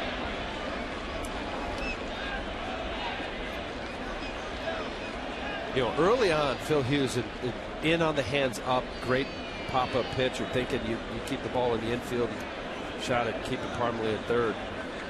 But the elevated fastball, so long as you have a little plus stuff, as you get a little tired, it's not where you want to live. Phil has given up his fair share of home runs, and generally speaking, major league hitters like the ball up out of the plate. Those are usually the balls that are hit farthest.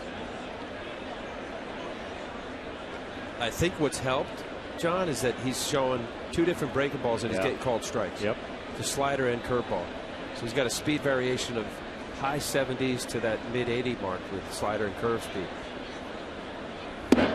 That's a nice little cutter, 87. So he's throwing 78, 77 curveball on up to 87. That's tough. The 87, that pitch right there makes it tough for a hitter because now you can't just cover soft, hard. You got to cover something in between as well, which gets you off of both of the breaking ball and the fastball.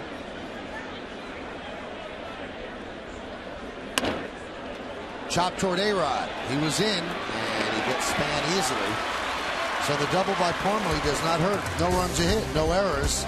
One man left. We go to the bottom of the fourth inning. It'll be the top of the Yankee order as they lead 6-4.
Yankees? The answer to the New York State Smokers Quit Line quiz. A question: Joe Mauer won the 09 MVP award. Who are the only 4 catchers in Major League history to win the MVP multiple times? Yogi did it 3 times. Bench. Mickey Cochrane. That's who Mickey Mantle was named after. That was Mickey Mantle's dad's favorite player. Campanella 3 times. Did Pudge win an MVP? Yes. Yes. He got one.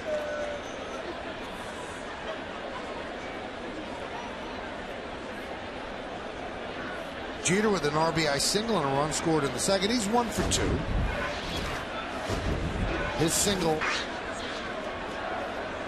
tied the game in the second. Has a 10-game hitting streak now, and during the streak he's 19 for 43, 442. This is the best start of his career.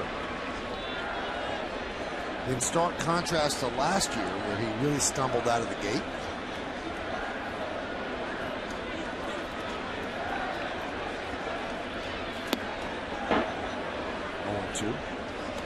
Best start of his career. 37. Fountain of youth.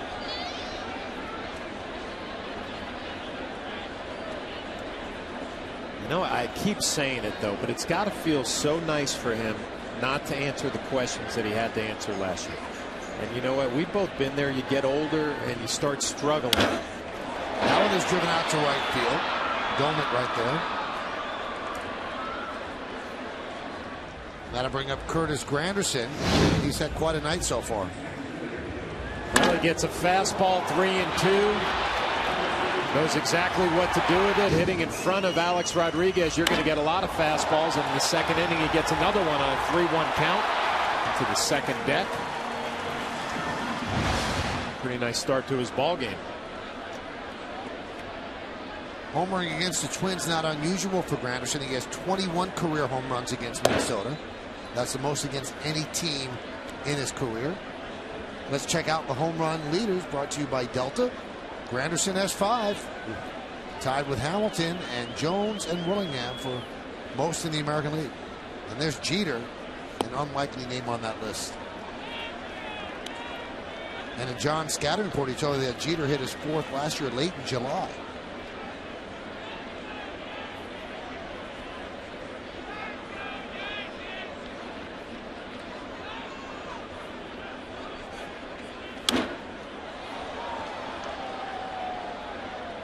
Talking a little bit about Derek and his struggles last year, and all of a sudden you go through a slump as an older player, and it's not a slump anymore. It's you're done. You know, you've lost bat speed, you're old. Doesn't have to answer any of those questions at the beginning of this year. A red hot start. But feeling healthy, really. I mean, you know, that's the start of the demise. Is, you know, the aches and pains become a little bit more lingering. Spend a little more time in the training room trying to get out there, and you fight it. Your swings changed a little bit because of whatever you're feeling. I know as a pitcher, you know, I think we were talking last night how many games you feel great during the season, in a healthy season where you make all your starts. That one's driven deep to right field. There it goes. 3 home runs for Curtis Granderson. What a night! And there's a couple more at bats coming up. 7-4 Yanks. And that is Granderson's first 3 home run game.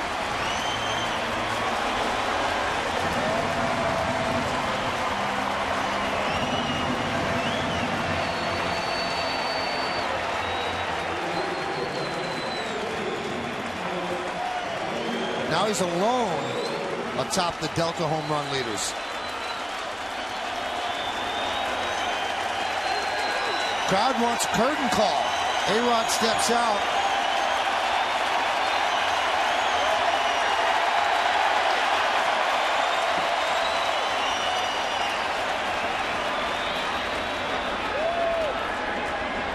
That was a rocket.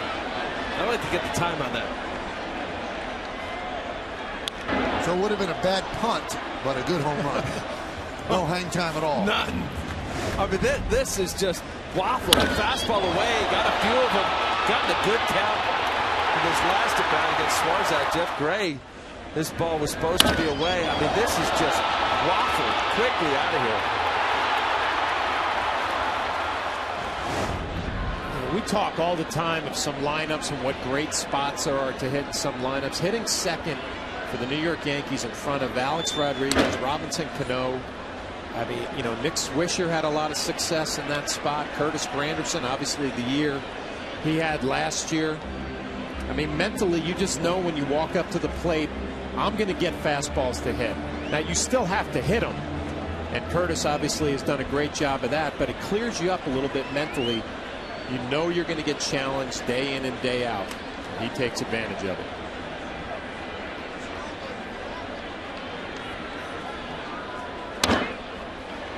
Grounded to second. Casilla for the second out. Now, the last time a Yankee had 3 home runs in one game was that guy, Alex Rodriguez. We go back to August 14th, 2010 against the Royals. Back leg. All pulled. Trying to come in the kitchen. Get out. From the kitchen to the sink, right in the water. Curtis Granderson, this is only the 4th inning. He's got a lot of baseball to play tonight.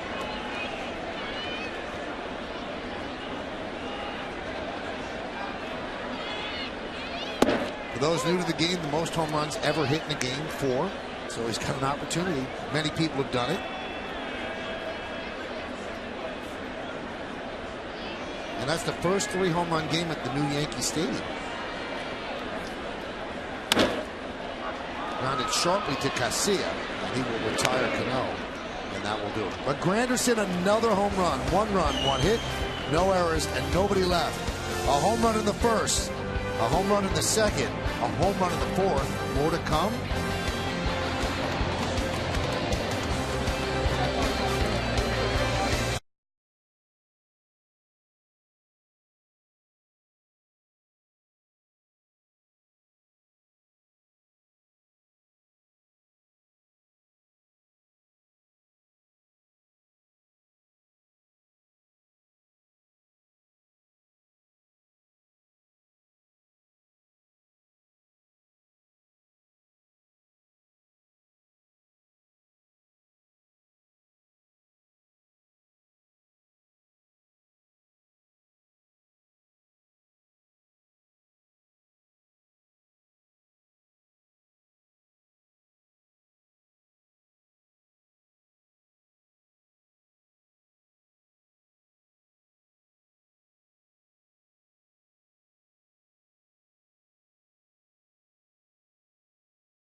Bob and John and Al, that he should have won the MVP last year, especially with what happened with Ryan Braun, but he was found not guilty by an arbitrator. So he keeps the MVP. He would have kept it anyway. The writers were not going to take it away from him, but Kemp did have a great year last year. Well, what about Kemp? Remember a few years ago they were talking his attitude wasn't the greatest, didn't really work at the game. Well, that's all out the window the last couple of years. There was a couple incidents there. I think the last year Joe Torre was managing there. There were some balls in the outfield where it looked like he was hustling. Yeah. Oh. We said MVP candidate. He keeps this up. Well, Mattingly last year called Kemp in to his office and said, listen, you're a good player. He said, I can't take that away. You're a good player. He said, but it's got to be about winning so you could become a great player. There's another level for you. Nice play by both Teixeira and Phil Hughes covering to retire Carroll. You know what was really nice about that? You'll often see. This was the reception that Granderson got as he came out after hitting the 3rd home run. Everybody pretty excited, knowing he has 3 home runs, and he acknowledges them, gives them some love back. A couple more bats might be part of history here tonight. Absolutely.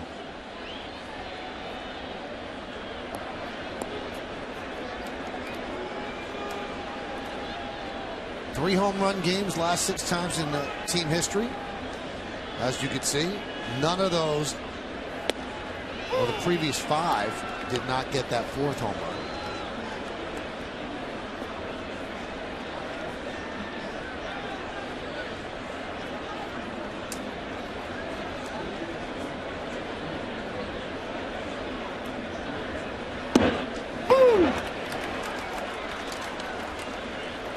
Well, you throw that first inning out of the equation for Phil Hughes if Nunez doesn't make that error. I mean, he's cruising here. Second, third, fourth. Dropping that curveball in for a strike. Fastball is a little hop.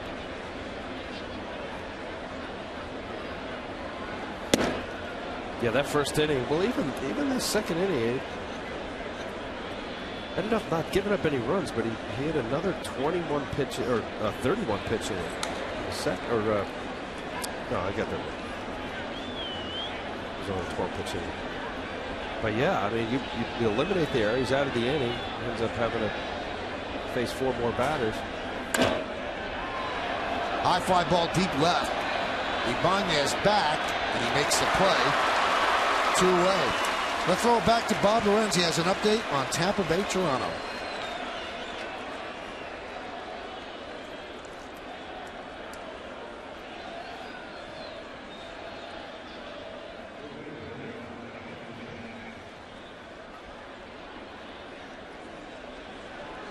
Rays playing good baseball, but no one has separated themselves from the pack at this point.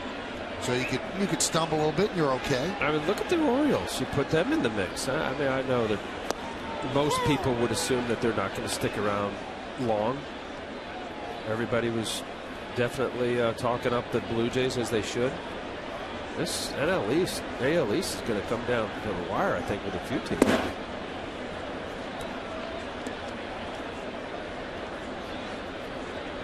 Willingham, who's been so red hot, has 3 strikeouts in his last 5 at bats.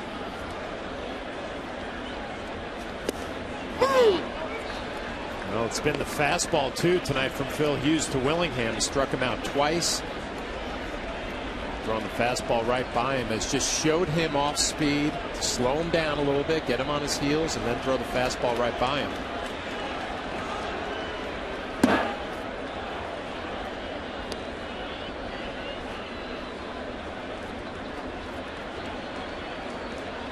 Shook off Russell Martin that pitch there. Russell on the curveball, went fastball away. To your thoughts, John? Front door slider, fastball away. Wants a tack. Popped up. Teixeira waves off Nunez, makes the play, and a 1-2-3 inning for Phil Hughes. So he's eligible to get a win if the Yankees hold on. They lead 7-4.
We go to the bottom of the 5th inning. Mark Teixeira will lead it off.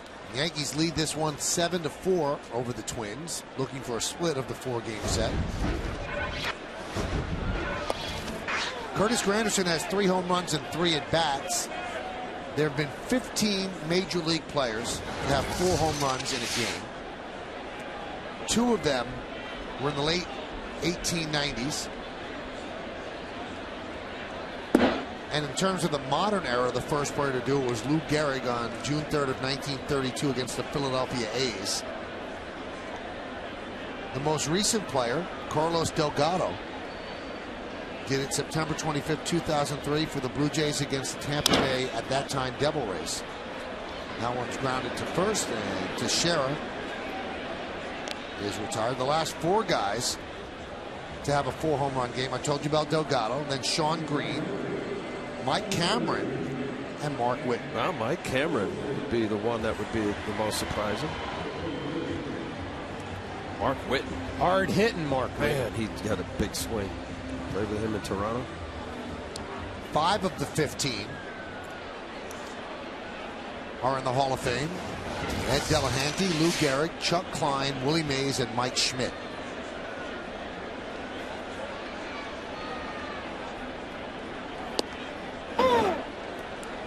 Strike.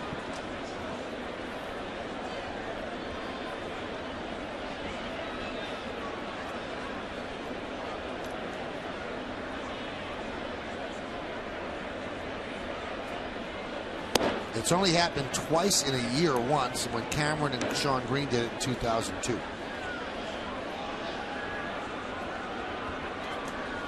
Where'd they do it? What ballpark? Let's see.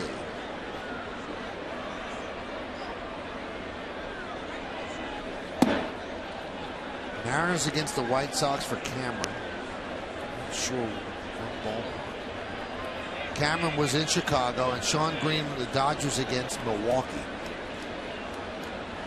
I don't even want to guess. I don't know where that was.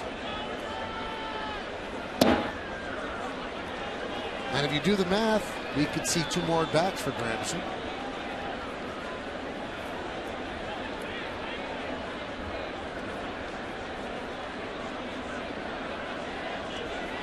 They score a boatload of runs. You see more than that.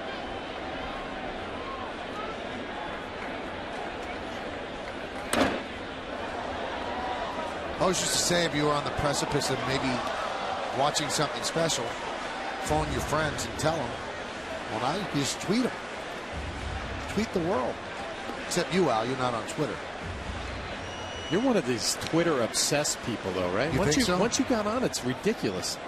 I can't stop. I'm obsessive about everything. That's why I don't. The more followers, condiments. Do you get a piece of it? Is there like more people follow you get paid or something? Al, I don't do things for money. Don't insult me. Come out to Yankee Stadium on Sunday, April 29th for a special giveaway when the Yankees take on the Tigers. The first 18,000 guests in attendance will receive a Yankee stopwatch courtesy of New York Presbyterian Hospital. For tickets, log on to Yankees.com, visit the stadium ticket window, Yankees clubhouse shops, or call Ticketmaster at 877-469-9849.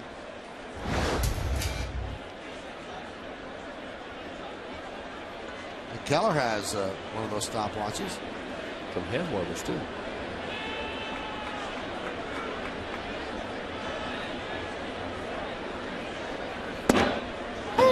Strike to Ibanez. Ibanez is 1 for 2.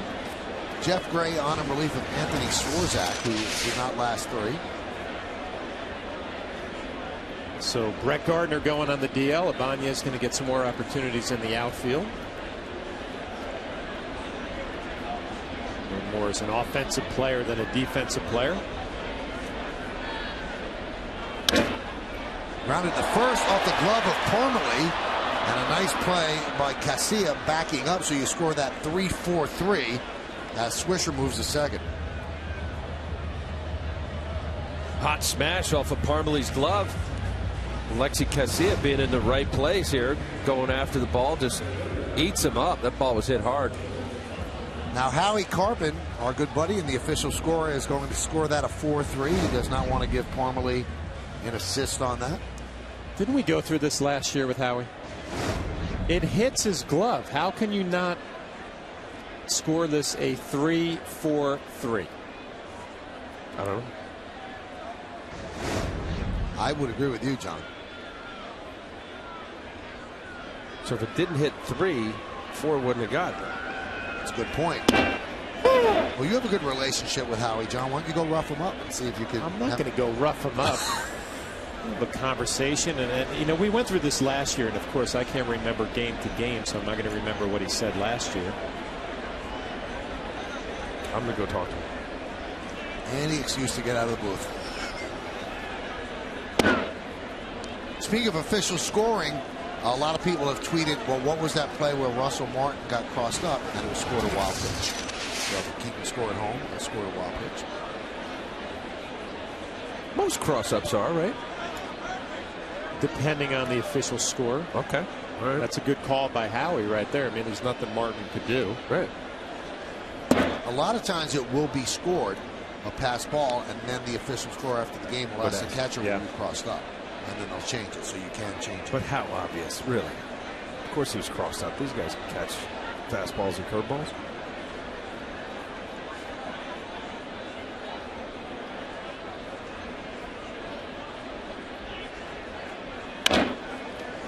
Grounded left side, backhanded by Carroll, fires across the diamond. A nice switch of the feet by Parmalee, and that will do it in the fifth. No runs, no hits, no errors, and one man left on base. We've played 5 here at the stadium. Yankees lead this one 7-4.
Our new social networking app that lets Yankees fans interact with each other and the broadcast booth while watching the game. See what other fans are tweeting about and get up-to-the-minute scores and in-depth pitch-by-pitch stats, all at yesnetwork.com. So, Al, you went and you annoyed Howie Carpenter. No, I did not. That was very nice. It didn't seem like you and I. It looked like it was aggressive and confrontational. Okay. Do we have that on tape, guys, to show how aggressive and confrontational Al was? After the pitch, Al. There was nothing aggressive about it. Oh, you decide when you see the video. Looked intense. Well, you know what? You said last year there was a couple incidents, so I think Howie does a great job. Here it is. This looks like a very... He got aggressive with you. Yeah. Yo, he was, how dare you come at me. All right, so this is the ruling. If it didn't ricochet to Casilla, it would have been an E3. You don't award an assist to a guy who would have gotten an error. If the ball was hit a step or two to Parmalee's right, where he made an effort that looked like it could have been a base hit or not, and then ricocheted to the second baseman, it wouldn't have been an error had the ball gone through. He now gets an assist. So if it's an obvious error, no assist. Let's see how it ends. Oh, that's beautiful. That's a great Christmas story. Howie. Makes sense, John. You know what? It reminds me when you ask a player why he did something, and it might not have been the right play, but he had a valid answer for you. You say, okay, yeah, I can buy that. Same thing with Howie right there. Yeah. Good reason.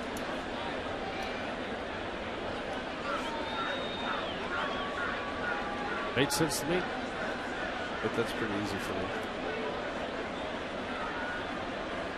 2-2. 3-2. Did a good job, Al. You did. Is Howie? Oh, there. Look at that. Howie's right behind your shoulder. High five. High five. Come on, Howie. No?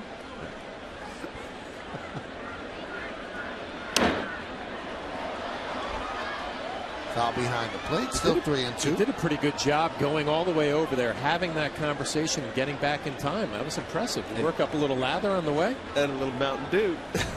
Which got him here quicker. Just what he needs, a little Mountain Dew.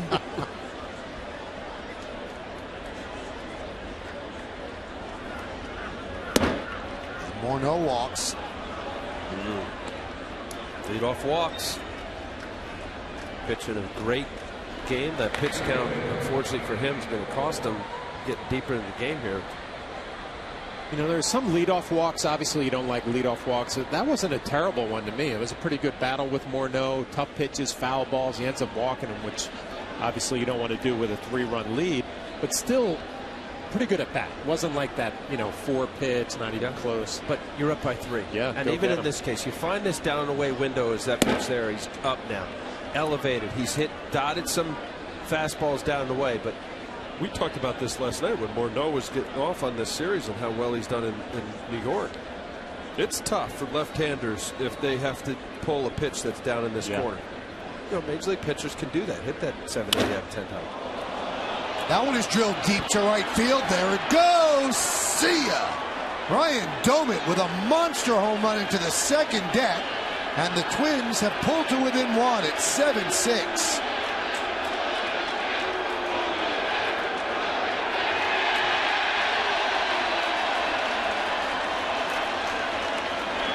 Talking about the leadoff walk, now obviously you look back hindsight, it's always 20/20. The reason why Domit was able to pull that ball, now boy, I just put that circle up. It was a changeup. Now fastball running away, much harder to pull. This ball is a changeup that's really up. It's up enough to where you have a batter obviously take advantage of right field to get the good part of the bat on the ball. Not a bad idea. You see it beautiful on the Yesmo, the circle change, but it's a pitch in which even if he's fooled, as he was slightly, the ball was up enough, and Domit was able to do what he did. Fouled straight back here. That fastball down and away. Now here you see he's already spent here, hips out, but that changeup really should be in this area here. Just left it up, hoping that he's out in front enough. But here, the danger of Yankee Stadium, it's easier to go to right field.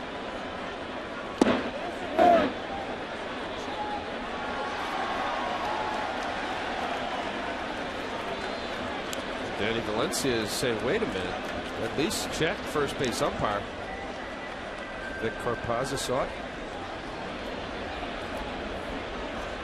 And that is going to do it for Phil Hughes. So he lasts 5 1/3 innings, giving up 6 runs. Certainly not the great outing that he was looking for, the bounce back outing. But as he leaves the mound, he has an opportunity to get a win if the Yankee bullpen, which has been so stout of late, does its job. Stay tuned.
by Burger King, and by DirecTV. If you call yourself a sports fan, you gotta get DirecTV.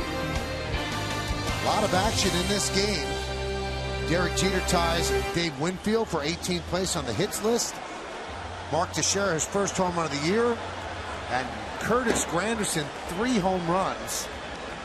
And he's going to come to bat in the bottom of the 6th inning. Boone Logan takes over for Phil Hughes. And Logan pitched very, very well yesterday. Couple innings, 1 hit, 4 strikeouts. He did throw 30 pitches, and he pitched in the first game of this series. So I imagine his leash isn't going to be very long. Boy, disappointing. You know, that line score is not going to really show what it was really his performance. Talked about the first inning, the big error by Nunez, and that last inning there, he threw up 4 consecutive zeros, and then that 2 spot that we just saw. Here's Parmalee. You know, Al, you think about those 4 innings from Phil Hughes you talked about. You remember 1 bad pitch, and it ended up in the seats for a 2-run home run. Yeah, I mean, as good as he is thrown, that's what he looked like in spring training for those 4 innings. And, you know, we could even go back. You know, the error, you know, you can't overlook it. I know it's part of the game, but then Willingham, he strikes out. You're out of the inning. Yeah. And then you don't have the 4 runs on the board, and you don't have to throw 32 pitches. So he doesn't need us to make excuses for him, but he had much better stuff today than he did the previous 2 starts. You know what would be the saving grace here? Well, obviously, there's still plenty of baseballs that you grinded it out. You had the disappointing beginning. Yes, we could talk about Morneau, the walk, leaving a changeup to Doman.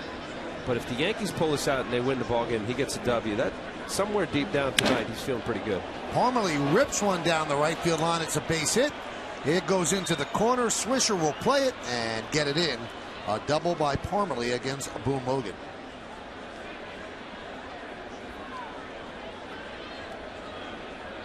Just want to finish up on Phil Hughes. And you know, you mentioned, Michael, his stuff was better tonight. I thought the mix and match with his pitches was 100 times better. Curveballs, cutters, fastball looked a little bit better because of it. Some good changeups, a bad one to Doman, but the rest of them pretty good. I thought all in all, he should go home tonight feeling good about himself. Yankees trying to scratch and claw for a win here tonight.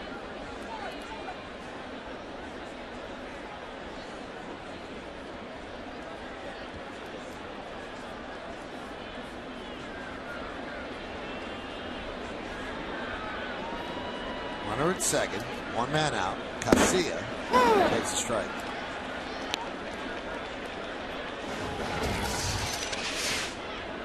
As good as this Yankee bullpen has been early on, they've seen a lot of action. The starters really have not done a good job going deep into ball games, and you know that has to change in order for that bullpen to be a strength all year.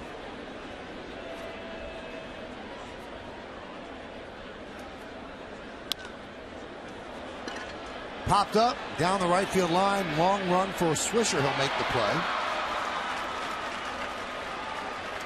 Just 3 quality starts for Yankee starters this year. Corey Wade looks like he's ready in the pen.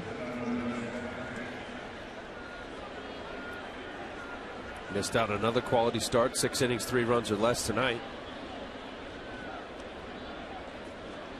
That's not good, but over, well, now including this game, 13 starts. Early going, they know it.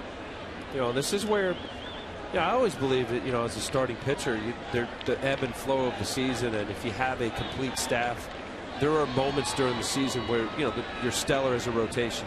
You're taking the ball, you're doing your job, the next guy you're handing off to, and, you know, there's periods where your bullpen is not used, and then vice versa. It just so happens here early in the season, 13 games in, you got 3 quality starts, and everybody's saying, whoa. How about the rotation feeding off each other? Yes. Guy, you know, one guy goes out there and throws a gem for 7 innings, and then the next night you see it happen again. I'll tell you, John, I don't know how you felt in lineups, but I loved it having, you know, other quality guys where you competed with. Span lost one to left field. Ibanez is there, and that'll do it. 2 runs, 2 hits, no errors, and 1 man left. Curtis Granderson is coming up in the bottom of the 6th. Why is it important? Because he has not 1, not 2, but 3 home runs already. Can he become the 16th player to hit 4? Stick around.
Cablevision customers, you won't have to miss a game again now that you can watch live Yes Network Yankee games on your computer with Optimum Online. Get a full season of live Yankees games on the go for just $49.99.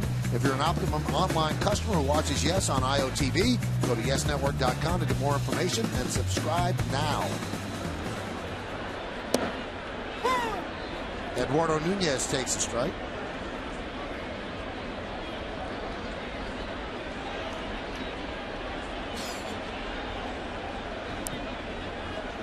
(7-6). Yankees holding on against the Twins.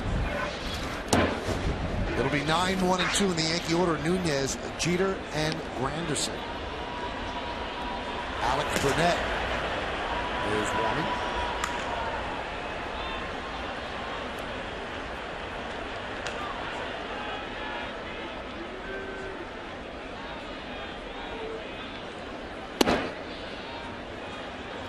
Two and one.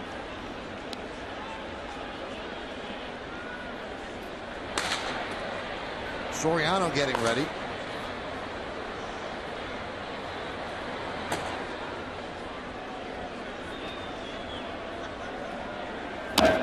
Games have not been set up where the Yankees could use their late inning formula, where Soriano 7th, Robertson 8th, and Rivera in the 9th. But it's set up that way now.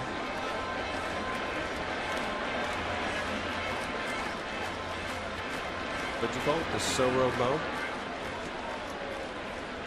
Soromo? Soromo.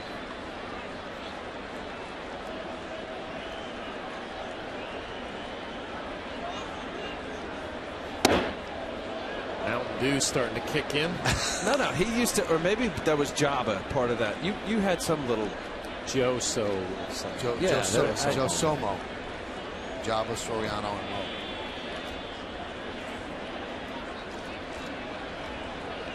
Sorry, John. Good at bat. Ride some at bats here. You give 2 back, and the mistake hanging changeup.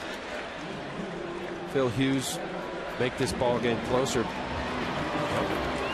Except for Gray. So Gardenhire will get Gray. He's gotten Gray with this team the last couple of years, and he's going to call on Alex Burnett. Jeter's next, and then Granderson. Yankees lead 7-6. Coming on is Burnett.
Yankees lead 7-6, 7-9 and 1, leading 6-7 and 0.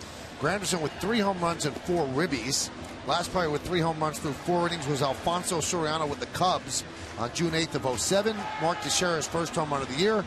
And Ryan Doman hit a 2-run home run. He has 4 ribbies out of the 6 for the Twins.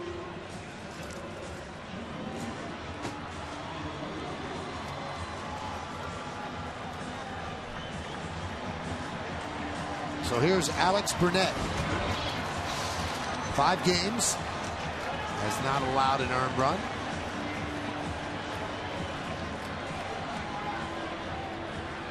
Jeter grounded to short in the first, RBI single to right and scored in the second, and a fly ball to right in the fourth.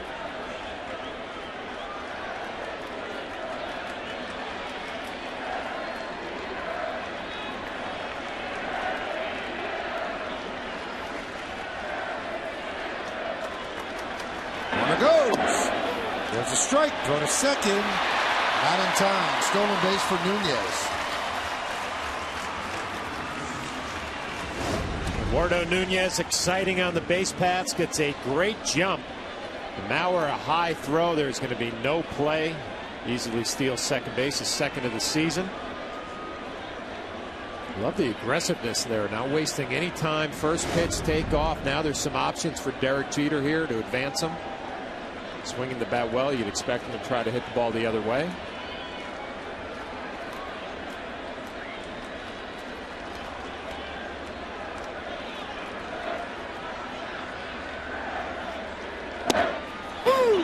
Strike. Well, Derek not happy with that call right there from home plate umpire Vic Carapazza. Sometimes when we see Derek in the past, when he's not feeling great at the plate, he might try to drag a bunt right here to advance the runner, maybe get a base hit. The way he's swinging right now, going to be aggressive, especially here with an 0-2 count.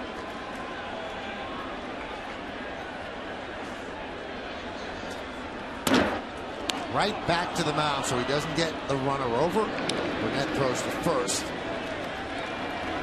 for the first out. That's going to bring up Granderson. Now for the Yankees, the center fielder, number 14, Curtis Granderson.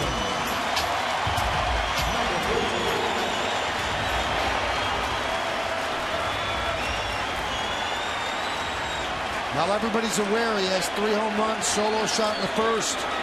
2-run home run in the second, and a solo shot in the fourth. Can he make it 4? 15 guys in big league history have done it.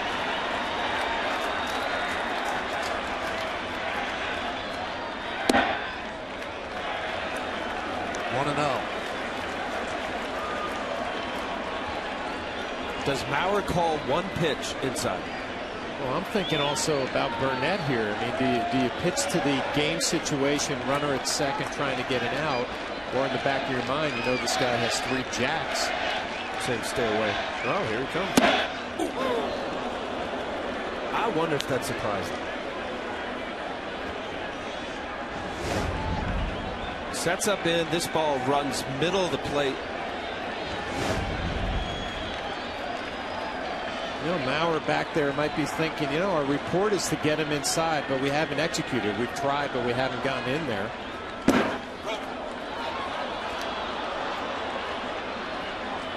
Nice play by Mauer right there. You wonder with Nunez and his speed, if he got a good secondary lead, he might have been able to advance to third base. Tough play for a catcher to block a ball in the dirt, then travel a few steps and try to throw a runner out. Nunez kind of freezes. 2-1 count on Granderson. Runner on second. Yankees up 7-6. Bottom of the 6th inning. Granderson with 3 home runs on the game. Check the swing. Yes, he did go, said Phil Cussy. Little cutter in on the hands. Burnett's throwing a fastball curve, and now this ball is just tight. Check swing. Phil Cussy. Yes, he did.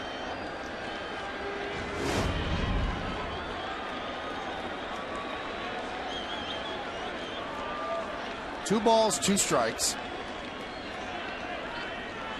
Burnett sets, and the pitch. Count is full at 3-2. Well, we've seen a couple of at-bats for Curtis Granderson. He's gotten some fastballs in these counts. See what Burnett's thinking about.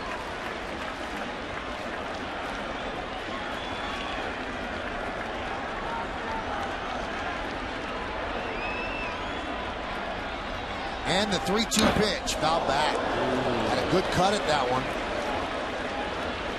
Proud of his fastball. Al came right at him. 3-2. Here's my best fastball. Let's see what you can do with it. I don't mind, but away, that was just up enough. I guess had enough tail.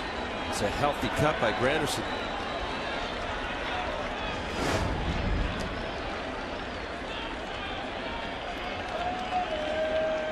Here's the payoff, 3-2. Lined into right field, it's a base hit. Nunez held up. The throw comes all the way home. So a base hit for Granderson. He gets a nice ovation from the crowd. And he also gets the honor of a pitch-by-pitch brought to you by Mazda. Tough at bat all the way through. Obviously, everybody here watching, excited that maybe he's going to hit it out of the ballpark. Burnett goes away, fastball. That ball was middle of the plate. Might have been his best pitch, best chance. Curveball in the dirt. That cutter, Phil Cuzzy called it a swing. Tried to elevate, make him chase. That ball he just missed. A cutter again that was out over the plate. That is a great at bat by Curtis Granderson. Tough battle all the way through. Nice at bat. This copyrighted telecast is presented by authority of the New York Yankees. It may not be reproduced or retransmitted in any form, and the accounts and descriptions of this game may not be disseminated without the express written consent of the New York Yankees.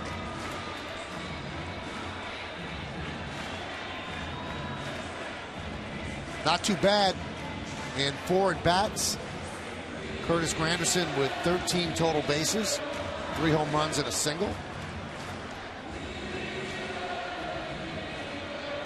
And if the Yankees could get a couple more people to the plate in this inning, he's going to get another at bat, assuming there is no bottom of the ninth, although we shouldn't assume that. If there is a bottom of the ninth, then he will definitely get another at bat. So here's Alex Rodriguez. Rick Anderson talked things over with Burnett. First and third.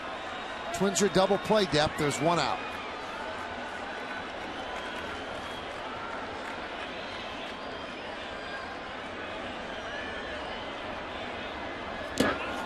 Got Alex on the way by to load the bases for Cano.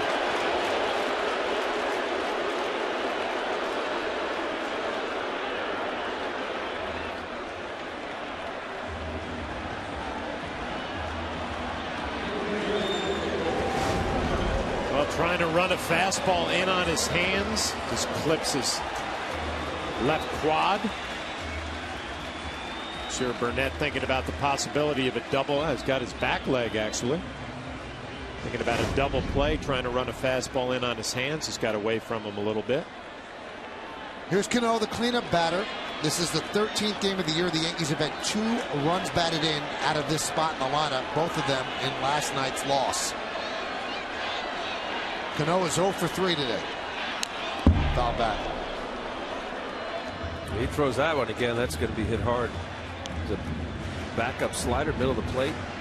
His last 39 at bats at the bases loaded, he's hitting over 500. He has 20 hits. That was after a slow start in his career in these spots. There's this cutter backing up, similar, not quite as far as the one that Granderson hit. The ball's designed to come inside on the lefty.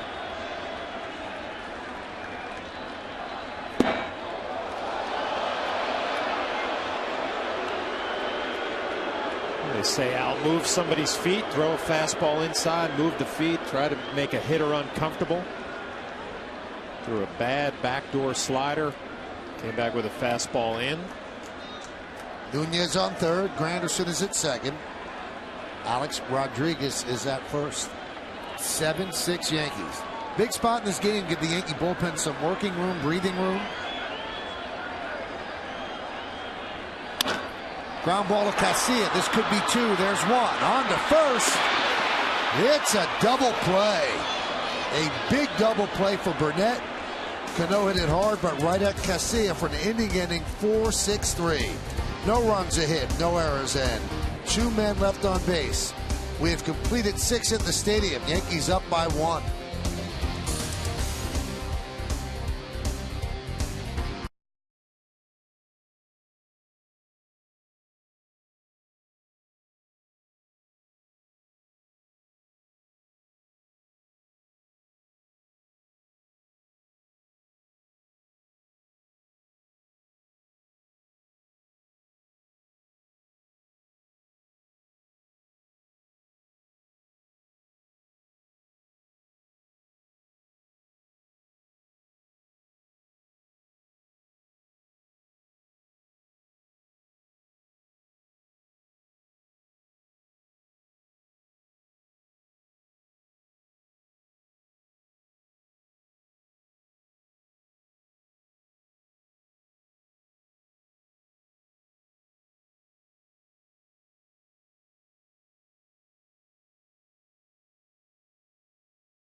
Manager will have the longest tenure with his team. You've been texting us at 42951, and here is how you voted. Pretty close. Robin Ventura 36%, Mike Matheny 34%. 2 guys with really no managerial experience at all. Not many people believe in Dale Swain nor Bobby Valentine. I think Matheny's going to do a heck of a job in St. Louis. He already has 9-3. Wainwright hasn't been good, and Carpenter's hurt. Well, you played with Ventura. Yeah. You think he was going to be a manager? No. You know, he was not that he wasn't a manager type. I just thought when he was done, you know, California, just enjoy his kids and family and life and his wife. Yeah, I didn't mean it like he would be the poor manager. So it's a bit surprising, I guess. You know, guys want to get back into it. Yeah. But good guy, you know, quiet, funny, pulled the team together, but not loud. You know, wasn't talking a whole lot. So a little different than Ozzie Guillen, who managed that club last year. Slightly. Yeah. I think they're polar opposites. Saw the Cadillac scoreboard. Yankees up 7-6 as Jamie Carroll leads off against Soriano.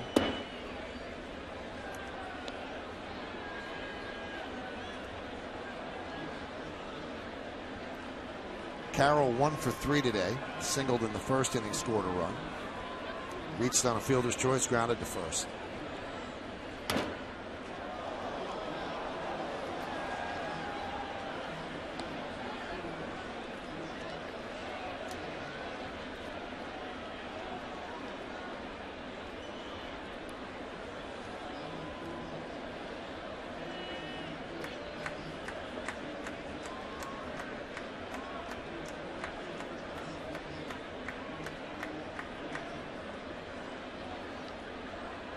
The 2-2.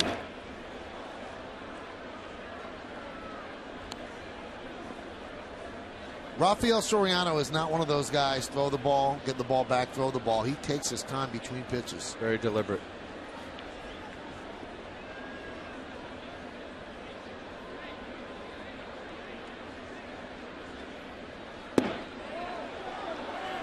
Checks the swing, and Jerry Davis agrees.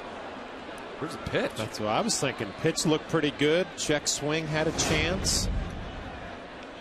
See, on the plate.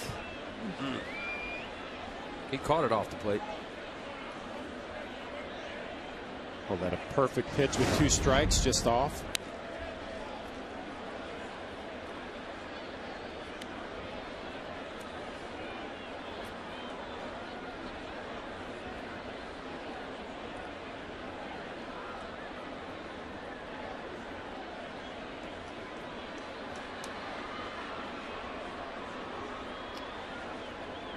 the payoff.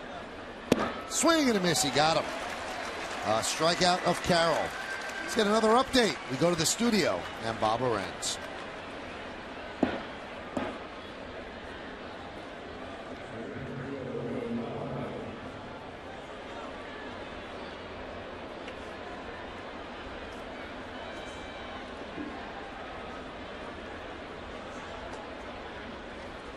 Thanks a lot, Bob. So if Darvish pitches today, the Yankees will see him in Texas. Yankees go to Texas right after the 3 games in Boston.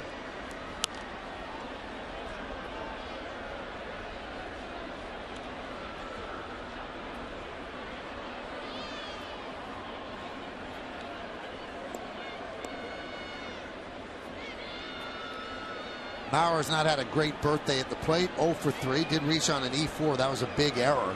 A throwing error by Nunez at second. And he scored in the first inning. But 2 deep fly balls to left. That one's laced to left but foul. Mauer's 29 years old today.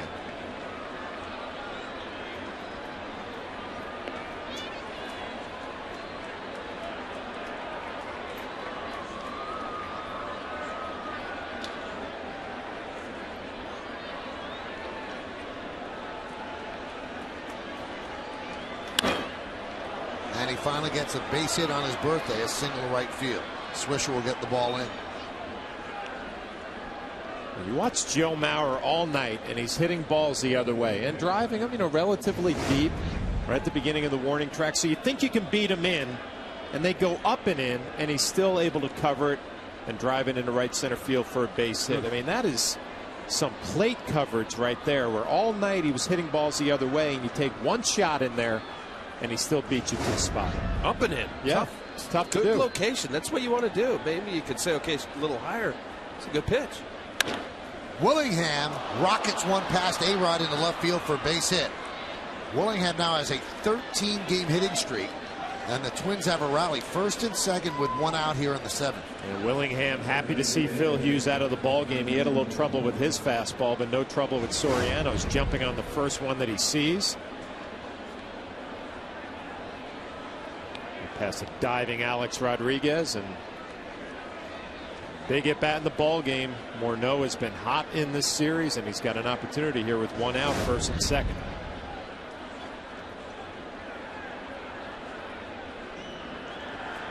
Very, very dangerous batter. We've detailed throughout the series how much damage Morneau has done in this ballpark. Yankees have walked him twice today, and those walks have hurt them. Both times he scored, and he struck out once.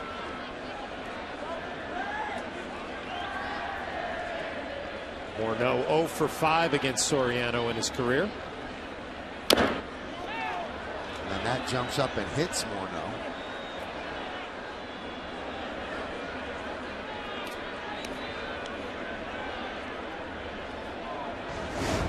First pitch slider, they want to keep it away, and it actually spins middle right off of his back foot.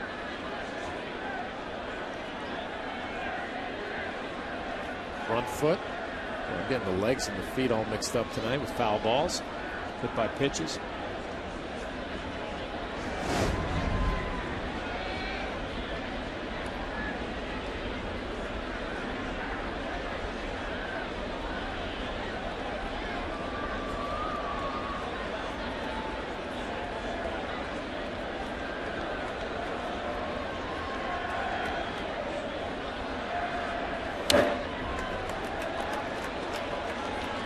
Now the Yankees have a second lefty in their bullpen, but when it comes to the 7th, 8th, and 9th innings, they don't mix and match with Soriano, Robertson, or Mariano. Clay Rapata is out there.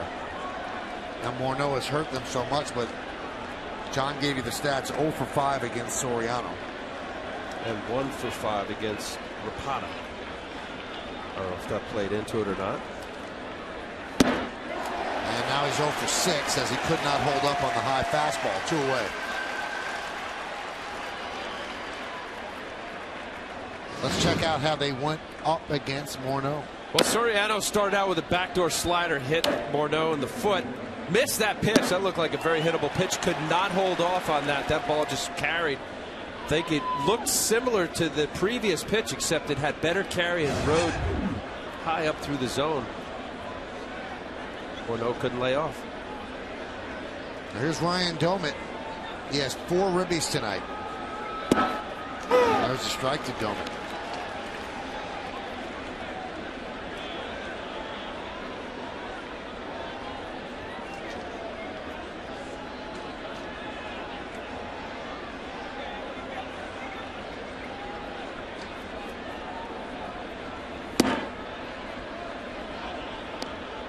Now 1-1.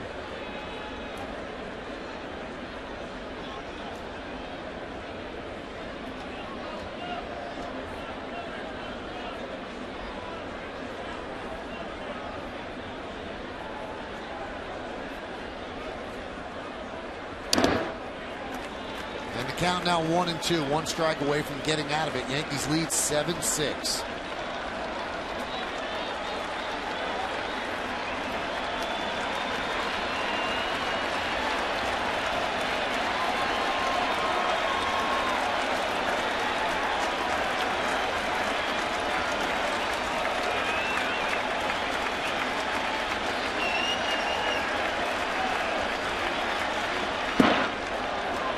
Checks the swing.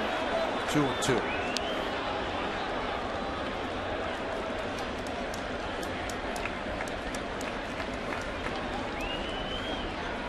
For this to be an action ball here, you don't like to go to 3-2 with 2 outs. Puts runners in motion. 2 balls, 2 strikes, 2 outs. Yankees up by 1, top of the 7th inning. And the pitch. And it will be an action ball, as Al calls it. The runners will go on the 3-2 and 2 outs. So he went 3 sliders in a row. Obviously, that's the way he thinks he can get him out. Soriano does. My take has always been, if I thought it was a good pitch on 2-2, why isn't it still a good pitch on 3-2?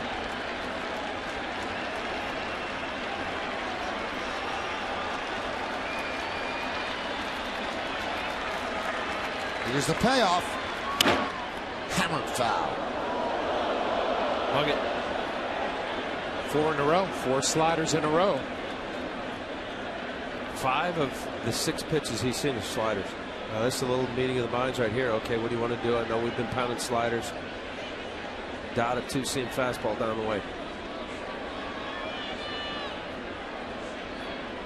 Now, would you come out and say, hey, either A, get that ball down, or you want to go with the fastball away?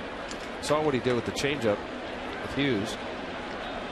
You know what the conversation would be? What, Soriano, Ravi, what do you want to do? What are you feeling here? And make sure that when he steps on the mound, he's 100% behind it. You've talked about it. Might not be the right pitch. But if he believes it's the right pitch, he's going to make a better pitch with it. 100% conviction and the wrong pitch is better, because you'll be more inclined as a pitcher to execute that pitch than the right pitch half-heartedly. That's why often I don't like to see the bench calling pitches, or having a guy who doesn't really have an idea how to get guys out, and relying on the coach or the catcher. It's your game. Runners go, the 3-2. He struck him out. Big strikeout for Soriano. He strikes out the side. That was an 8-pitch at bat. Yankee bullpen coming into this inning, 1.99 ERA, the best in the majors, and it just got lower. No runs.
Thanks a lot, Bob. How about this for a matchup yesterday? Al, as a pitcher, you've got to appreciate that kind of performance. 1-0 Giants win 11 innings. Cliff Lee went 10 innings. Phillies just can't hit. And Matt Cain, what a performance. And both of them were right at about 10 pitches per inning. They were going into the 8th inning with less than 80 pitches, which was unbelievable. Yes, it was in San Francisco. Both offenses are not the best in baseball. Fun to watch. I want to watch some of that game. There's a strike to Teixeira. Now let's set this up for the Yankees. This is a pretty important game. There's no huge games. 13th game of the season. But you want to at least split with Minnesota. You don't want to lose a 4-game set to the Twins. They came into the series 2-7. That's one thing. The second thing is you're heading out on a road trip that could be tough. You have 3 games at Fenway, and then you have 3 games in Arlington against the Texas Rangers, and following it up with 3 games right here against the Detroit Tigers. Bottom line is you want to win tonight and feel better about that. As you saw the Cadillac scoreboard, Yankees up 7-6. Well, let's take it a step further, too. You're down 4-0 before you come up to the plate, and you battle back. You gain a lead, and now you're up by 1 here the last couple innings. This should be the strength of your ball club. Your bullpen being able to hold a lead and also trying to maybe add on a few more runs here at the end would be a good quality win. They could pull it off. Count 1-2 on Teixeira. Teixeira hit his first home run of the year. That was in the first inning.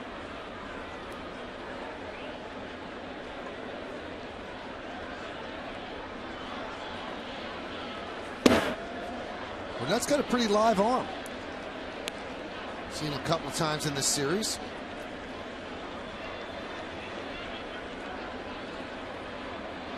Glenn Perkins, who was their setup guy, lefty reliever, he had a little forearm issue. He is back. He is eligible.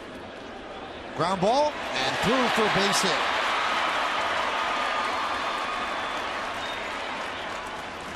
Speaking of the road trip, let's check out tomorrow night's or tomorrow afternoon starting pitchers, brought to you by Verizon Fios. Welcome to America's fastest, most consistent, most reliable internet. Welcome to life on Fios. Ivan Nova, he's 2-0. 4.15 against Clay Buchholz, 1-0, 9.82. Our coverage will begin at 2. The ceremonies for the 100th anniversary of Fenway Park. We'll have highlights of those throughout the hour pregame. And then I think 3:15 is going to be the first pitch of the Yankees against the Red Sox. First time they will meet out of 18 times this year.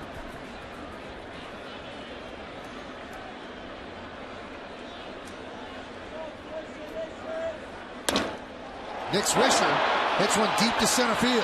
Span back, still back. He stumbles and makes the play as Mark Teixeira heads back to first. Didn't have to fall to make the play. I think he just stumbled on the warning track. You wonder, too, maybe about the flight of the baseball. It looked like it died a little bit more than Span thought it was going to. Nice job using 2 hands, closing that top hand in the glove, making sure he holds on. It's a little contact with the wall. And now Rick Anderson will talk with Burnett.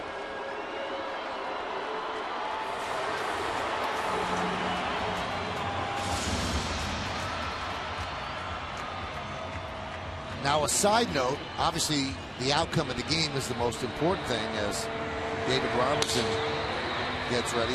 Unless Ibanez hits into a double play, that means that they will go through at least 8 in this inning, which would ensure that Curtis Granderson would get up in the 8th inning. He has 3 home runs, 4 hits, 3 home runs, a single.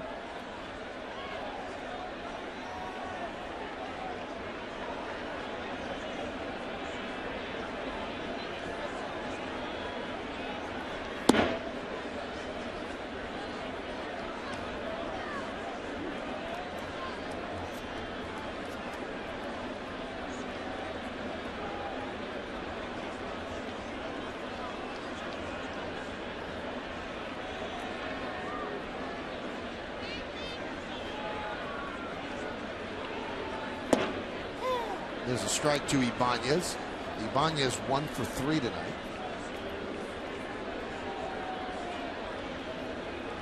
Gotten off to a solid start with the Yankees with 9 runs batted in. Hit a home run into the third deck in right field here at Yankee Stadium last, I think it was Sunday? I think it was Sunday night, yeah.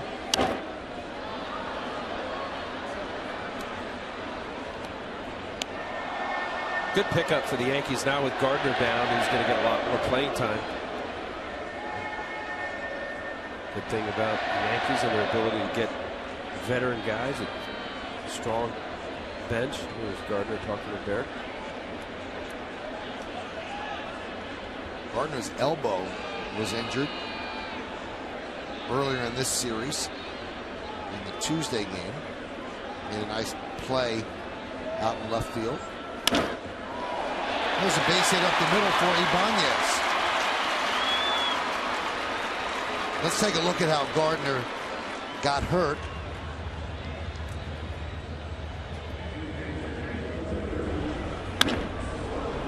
Sinking line drive. There's a heck of a play at the very end. He turned his glove. Watch how he had to pull up, or that would have been a lot worse. I thought it was more of his wrist. It ended up being his elbow. Initially, right when that happened, it was one of those cringe wince. Ooh, I hope his wrist's okay. I think he hurt his elbow because he was trying to avoid hurting his wrist. He kind of bent his arm awkwardly, and he was in the lineup yesterday. And then in the second round of batting practice, it really started to hurt him. So they put him on the DL. Well, that was strange about the whole thing. He took batting practice and felt fine, and then all of a sudden went back for a few more swings in the cage, flared up. So you know you're on the DL.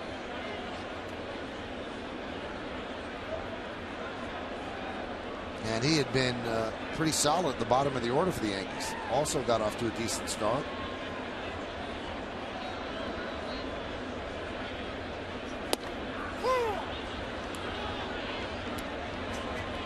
Count 1-1.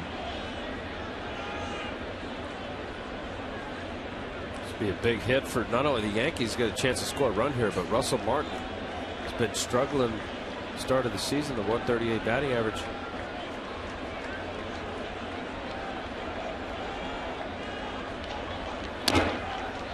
Right back to Burnett. There's one, and there's two. And Martin continues to struggle. But by Martin getting to bat, that means that Granderson will bat in the 8th. The Twins come up in the top of the 8th. Yankees lead 7-6.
New GMC presents Center Stage. The two-time Tony Award-winning New York native chronicles his stage and screen career, including his memorable role as Ferris Bueller. It's a new Center Stage later after the postgame, only on Yes. Good Guys opening on Broadway, I think a little bit later this month. Nice Work If You Could Get It is the name of the show, so watch that. And watch David Robertson warm up as he will come in to pitch the 8th inning to hold a 7-6 Yankee lead. This will be his 7th game, 6 innings, 8 strikeouts, 5 hits, 2 walks. Has not allowed a run. Opponents hitting .227 against him. Yeah, that 0 ERA. It's a bit of a concern. Boy, really, I mean, you think about what David Robertson has emerged in baseball as the best setup guy to the greatest closer that this sport's ever had. Fun to watch when David Robertson's on. You talk about carrying flight through the zone.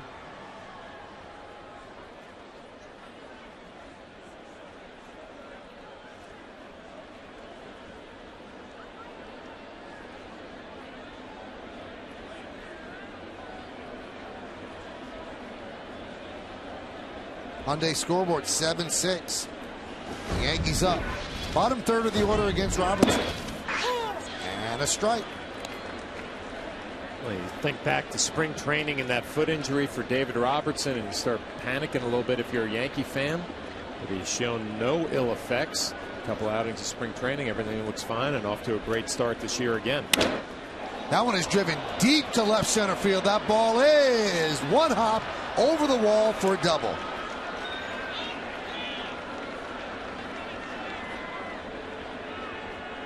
Second double for Valencia tonight.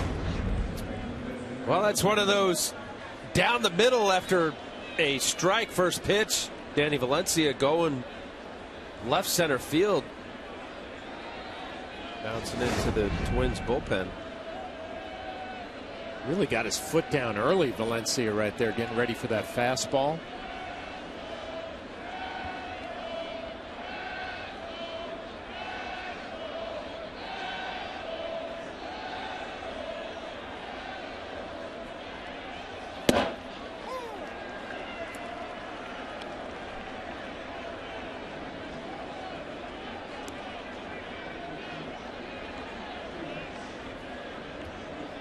Parmalee having a pretty good night. Couple of doubles, 2 for 3.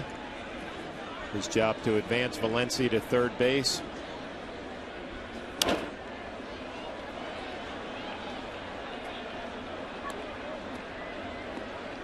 David Robertson jumps out ahead 0-2. Now looking for a strikeout. Can elevate a fastball up in the zone if he wants to. Maybe bounce that curveball.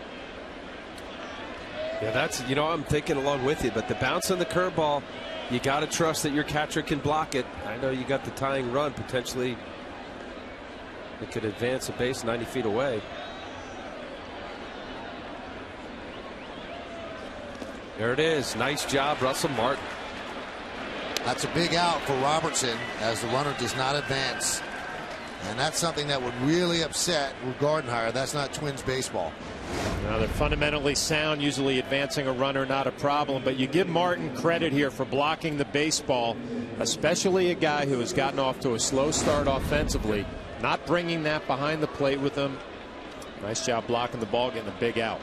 And how much David Robertson and this staff believes in his ability to block that ball. So important. So a quick talk by Larry Rothschild as Casilla waits to come up. Looks like they're going to send up a pinch hitter. It'll be Sean Burrows, and that's what they're going over. Yankees Baseball on Yes is brought to you in part by Ford, the official truck of the New York Yankees.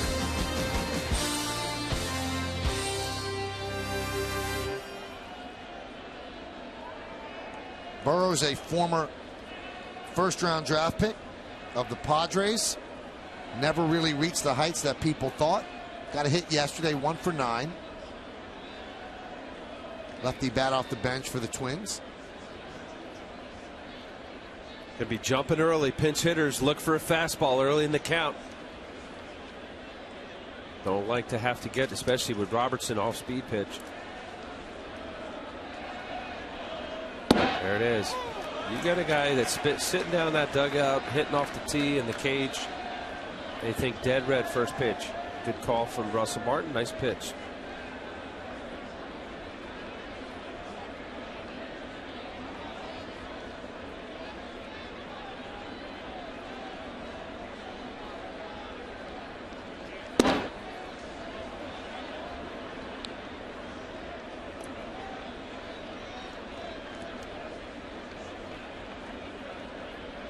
Ninth pick of that first round in '98. Made his debut for the Padres 4 years later.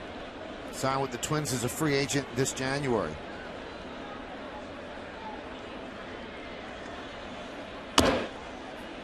Chopped slowly right side. Fielded by Robertson, tags Burrows on the way by. Moving to third was Valencia.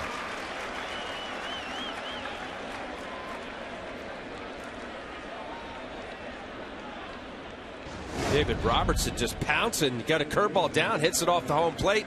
Robertson, aware of where Teixeira is, immediately gets it. You'd like to try to get your hand involved in that. Just make sure that the runner doesn't really swat your glove. Nice job. Aggressive off the mound. Here's pesky Denard Span. Not as easy to overpower him. He just puts the bat on the ball. He has speed. A-Rod is in on the grass at third. Tying runs at third base. Robertson deals. 1-0. I'm a little surprised Alex Rodriguez playing that far on the grass with 2 outs with Span.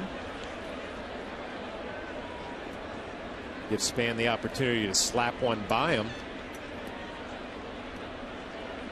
Well, earlier in the game, as you remember, his second at bat, I thought Alex was in, but not enough, and he was still able to get a base hit. That one is grounded softly to Nunez. And that will do it. As Robertson works a scoreless 8th inning, the Yankee bullpen continues to excel. And can Granderson continue to excel? He has 1 home run, 2 home runs, 3 home runs. And he tries to hit himself into baseball history in the bottom of the inning.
Vote to 42951 or vote online at yesnetwork.com. Today's candidates are. Let's see. I'm going to go for that guy. Curtis Granderson. Vote now and make your voice heard. Standard text messaging rates apply. Hyundai scoreboard 7-6. Yankees lead the Twins. Glenn Perkins, the new Twins pitcher.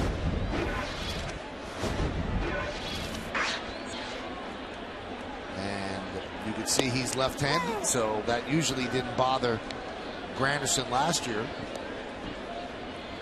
But his 3 home runs tonight have been against righties. Perkins deals a strike. This will be his 6th game. He has not pitched well so far. We're looking ahead a little bit, too. Granderson has good numbers against Perkins, 5 for 12. That's .417, but does not have a home run yet. The 1-1. Perkins throwing hard, 95 miles an hour. Mike Dunsing, who was a starter, now reliever, both Perkins and Dunsing, they've added some velocity going to the pen.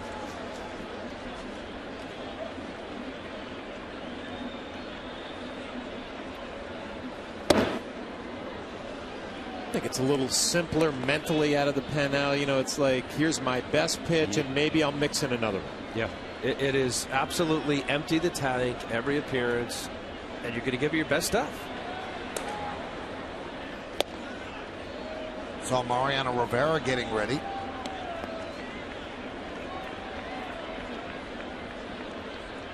Trevor Plouffe takes over at second base. Remember, Burrows pinch hit for Casilla. High drive to left center. Willingham makes the play. One down. Hey, stick around after the last out for the WB Mason postgame. Bob Lorenz is back in the studio. He's going to wrap up the series finale with the Twins. Plus, Meredith Marakovitz gets the players' reactions from the clubhouse. It's the WB Mason postgame, and it's only a guess. Granderson comes out on deck.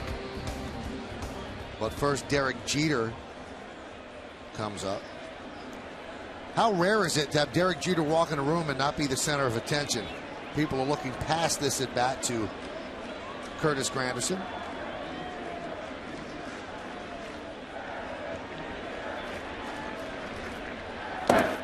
Jeter singled, RBI single, and scored in the second. That single was his 3,110th hit, which is significant because it ties him for 18th place with his boyhood idol, Dave Winfield. Next stop, Tony Gwynn, 31-41. 95, 96 with the fastball, and then he dropped a slider like that, 84 miles an hour. I understand why Derek Jeter took a weak swing at that.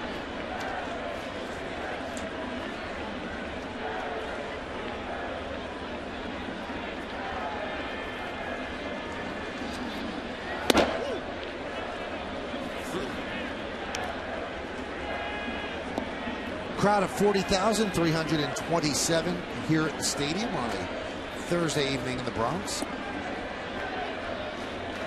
After the game, Minnesota will head down to St. Pete. They'll play the Rays in a 3-game set. The Yankees head to Boston, 3-game series against the Red Sox. Our coverage of the 100th anniversary Fenway Park ceremonies will begin at 2 tomorrow with our pregame show. We'll show you highlights of the ceremonies and game time and all those storylines at 3:15 from Fenway Park. Should be a great weekend.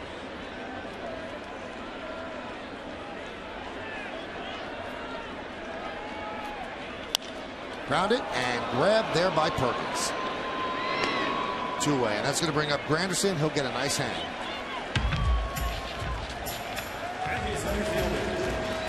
Number 14, Curtis Granderson. Number 14.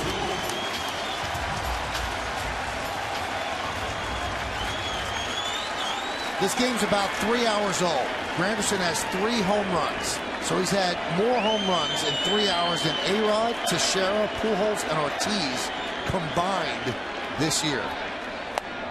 And there's a strike. 13 players in the modern era have hit 4 home runs in a game. In baseball history, 15 players, 2 players did it in the 1890s. The last player to do it, Carlos Delgado, in 2003. So to count 1-1 against Granderson. Granderson 4 for 4. 3 home runs and a single.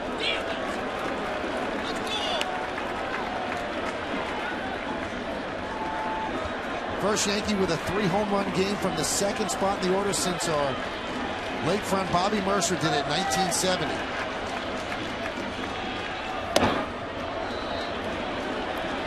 Three and 1.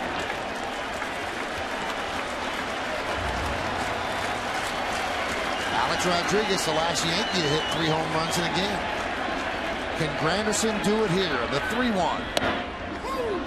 3-2. Throwing 95, 96, and he drops a slider in for a strike on a 3-1 count. Tough pitch. Well, you're going to throw it on 3-1. I can't imagine not throwing it 3-2. Shook him. The payoff. Grounded softly, first base side. Granderson is 5 for 5. Didn't get the home run, but what a night for Granderson. 5 hits and 5 at-bats.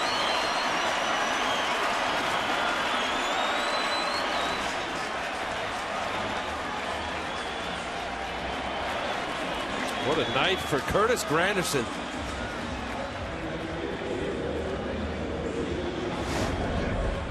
Got the fastball, 3-1 slider. I for sure thought he would double up on a 3-2 slider. End up getting the fastball. He was a little too quick. The little transfer was too high. Parmalee kept it in the glove. I think maybe it would have been a little different if he was able to transfer it over his head. Grandy would have beat it out anyway. Third time, Granderson 5 for 5 in his career.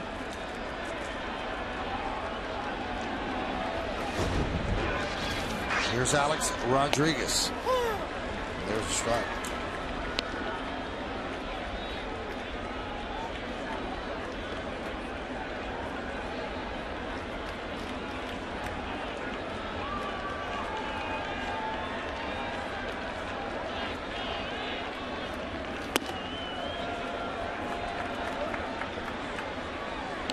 Granderson came into the game 5 for 23 on the homestand.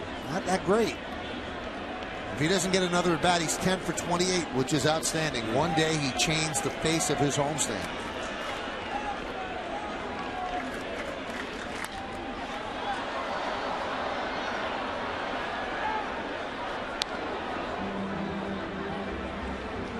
Alex Rodriguez scored a run in the first inning, and that broke a tie that he was in with Frank Robinson. So Alex is alone in 13th place.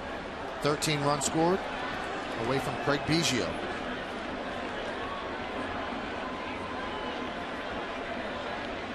Granderson came into this game hitting .208. With his 5 for 5, is at .283. 75-point jump.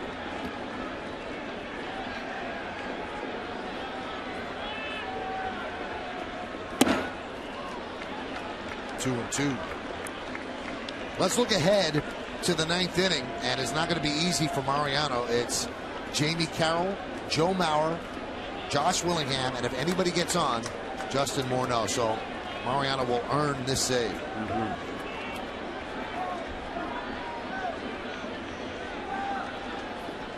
They picked him off. 1-3-4 is the way you score it. And that'll do it. Here in the 8th, no runs a hit and nobody left on base. So Granderson was going, and we're going to the 9th. Mariano will try to close it out.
Granderson responsible for all 3 of those drives. First inning, a solo shot to right field, gets his night going. In the second inning, he hits a 2-run bomb up in the second deck.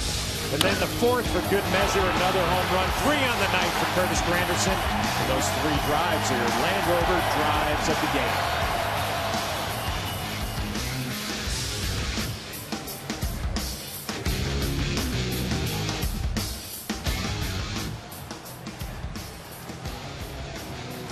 First Yankee with a 5-hit game that included 3 home runs. That goes back to 1903 when this franchise began. So now it's Mo's turn. And if you have a concern right here, it's that Mariano has not pitched since April 11th at Baltimore. That is a long layoff for him. And that was when he had pitched 3 times in 3 days. And there's a strike.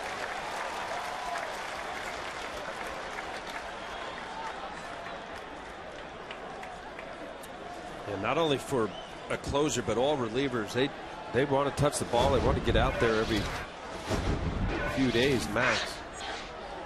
Especially for Mo with his cutter. It's a good feel, but if there's anybody who can do it, it's Mariano. You get your side work, you work it in, but it's still not the same. Obviously, they're getting in a big league game. 1-1 to Carroll. Right back to Mo. 1 down. That's a big out right there. I thought Carroll might be the type of hitter might give Mariano a little trouble because his swing is so short. Hits the ball the other way, but a good cutter down and away. An easy play for Mariano. Now he faces Joe Mauer, who has some pretty decent numbers. 375, 3 for 8 against Mariano. Mauer 1 for 4 tonight with a run scored. Singled his last time up. Yankees have struggled with him in this series. He's 6 for 16 in the 4-game set. Shattered bat hit softly up the middle. 2 away. Mauer's out and the ball went into the seat, or the bat went into the seats. Looks like everybody's okay.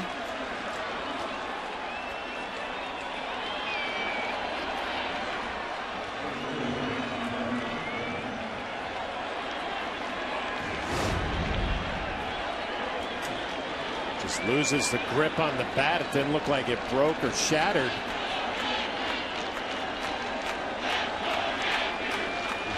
And here's Josh Willingham. Last chance for the Twins. Yankees looking for a split of this 4-game set. A-Rod close to the line and deep at third. Swung on a miss. Mariano's got a little extra giddy up on the fastball tonight. Threw a couple 93s, but I guess with that layoff certainly has helped his arm and arm speed and velocity. And the 0-1. Cutter misses outside, 1-1. Willingham struck out twice, popped to first and singled to left. He has a 13-game hitting streak. It'll be a nice win, down 4 in the first inning, able to salvage the last game if Mariano can finish it out. And it looks like he will. That's popped up. Russell Martin makes the play, and the Yankees win 7-6. Curtis Granderson 5 for 5 with 3 home runs. The Yankees split the 4-game set with the Twins, and they go 4-3 on their first homestand of the year. And as John just mentioned, they fall behind 4-0 before they come to bat. But Granderson's bat, Mark Teixeira with his first home run, Derek Jeter with a hit. The offense picked up Phil Hughes, who ends up getting the victory, and another perfect couple of innings by the bullpen. Boone Logan, Soriano, Robertson, and Rivera, all of them outstanding, all of them scoreless ball, all of them leading to a 7-6 Yankee victory. You have to stick around for the postgame show to find out who's tonight's Chevy player of the game. I don't think it's going to be that tough. I think it's the guy who's down on the field talking with Meredith Marakovitz. Meredith? Thanks, Michael. Curtis, 5 for 5 today, including 3 home runs. It was clear you were seeing the ball well, but what was clicking in that batter's box for you? The big thing was just getting my timing right. I've been working with Kevin Long today and Weber, one of our coaches, just trying to get my timing right. And baseball's all about that. Pitchers are trying to disrupt it. You're trying to get it, and that's what I've been fighting with all April. So hopefully we can go ahead and continue to carry this on. In that 7th inning, you guys were at bat. How much were you looking at things, hoping you'd get another at bat there in the 8th? I always just want to bat. It doesn't matter what, but this team, everybody has confidence in whoever happens to be up. So no matter which one of us, 1 through 9, or anybody coming off the bench, we want anybody in the batter's box for us. You guys haven't been getting a ton of length from your starters throughout the course of the season, but the bullpen has really been picking up the slack. How impressed were you with them again tonight? Oh, they've been doing an amazing job. The lefties, the righties, the long guys, the short guys, the closers, the middle, the setup guys. Everybody's been doing their role and doing it to its fullest capability. And the starters are going to do what they need to. They need a long year to get themselves ready to go, and they're going to be there for us. Hey, Curtis, that final at bat, were you trying to hit a home run? No, not at all. That dude's a tough guy. He's throwing hard. Jeter, before he went up to his at bat, he goes, man, I don't remember him throwing that hard. So I was just trying to get something that I can go ahead and put in play, and ended up trickling one past him and beat him to the base. Curtis, thanks for your time. Congrats on the win. Thank you. Michael, back to you. Thank you, Curtis, and thank you to Meredith as well. So a win that the Yankees could sink their teeth into. Phil Hughes gets a victory. The bullpen was outstanding, and the story of the game is that man, Curtis Granderson, going yard 3 times, missing history, but taking a 5-hit game home with him. We'll come back and wrap it up. Stay right here on Yes.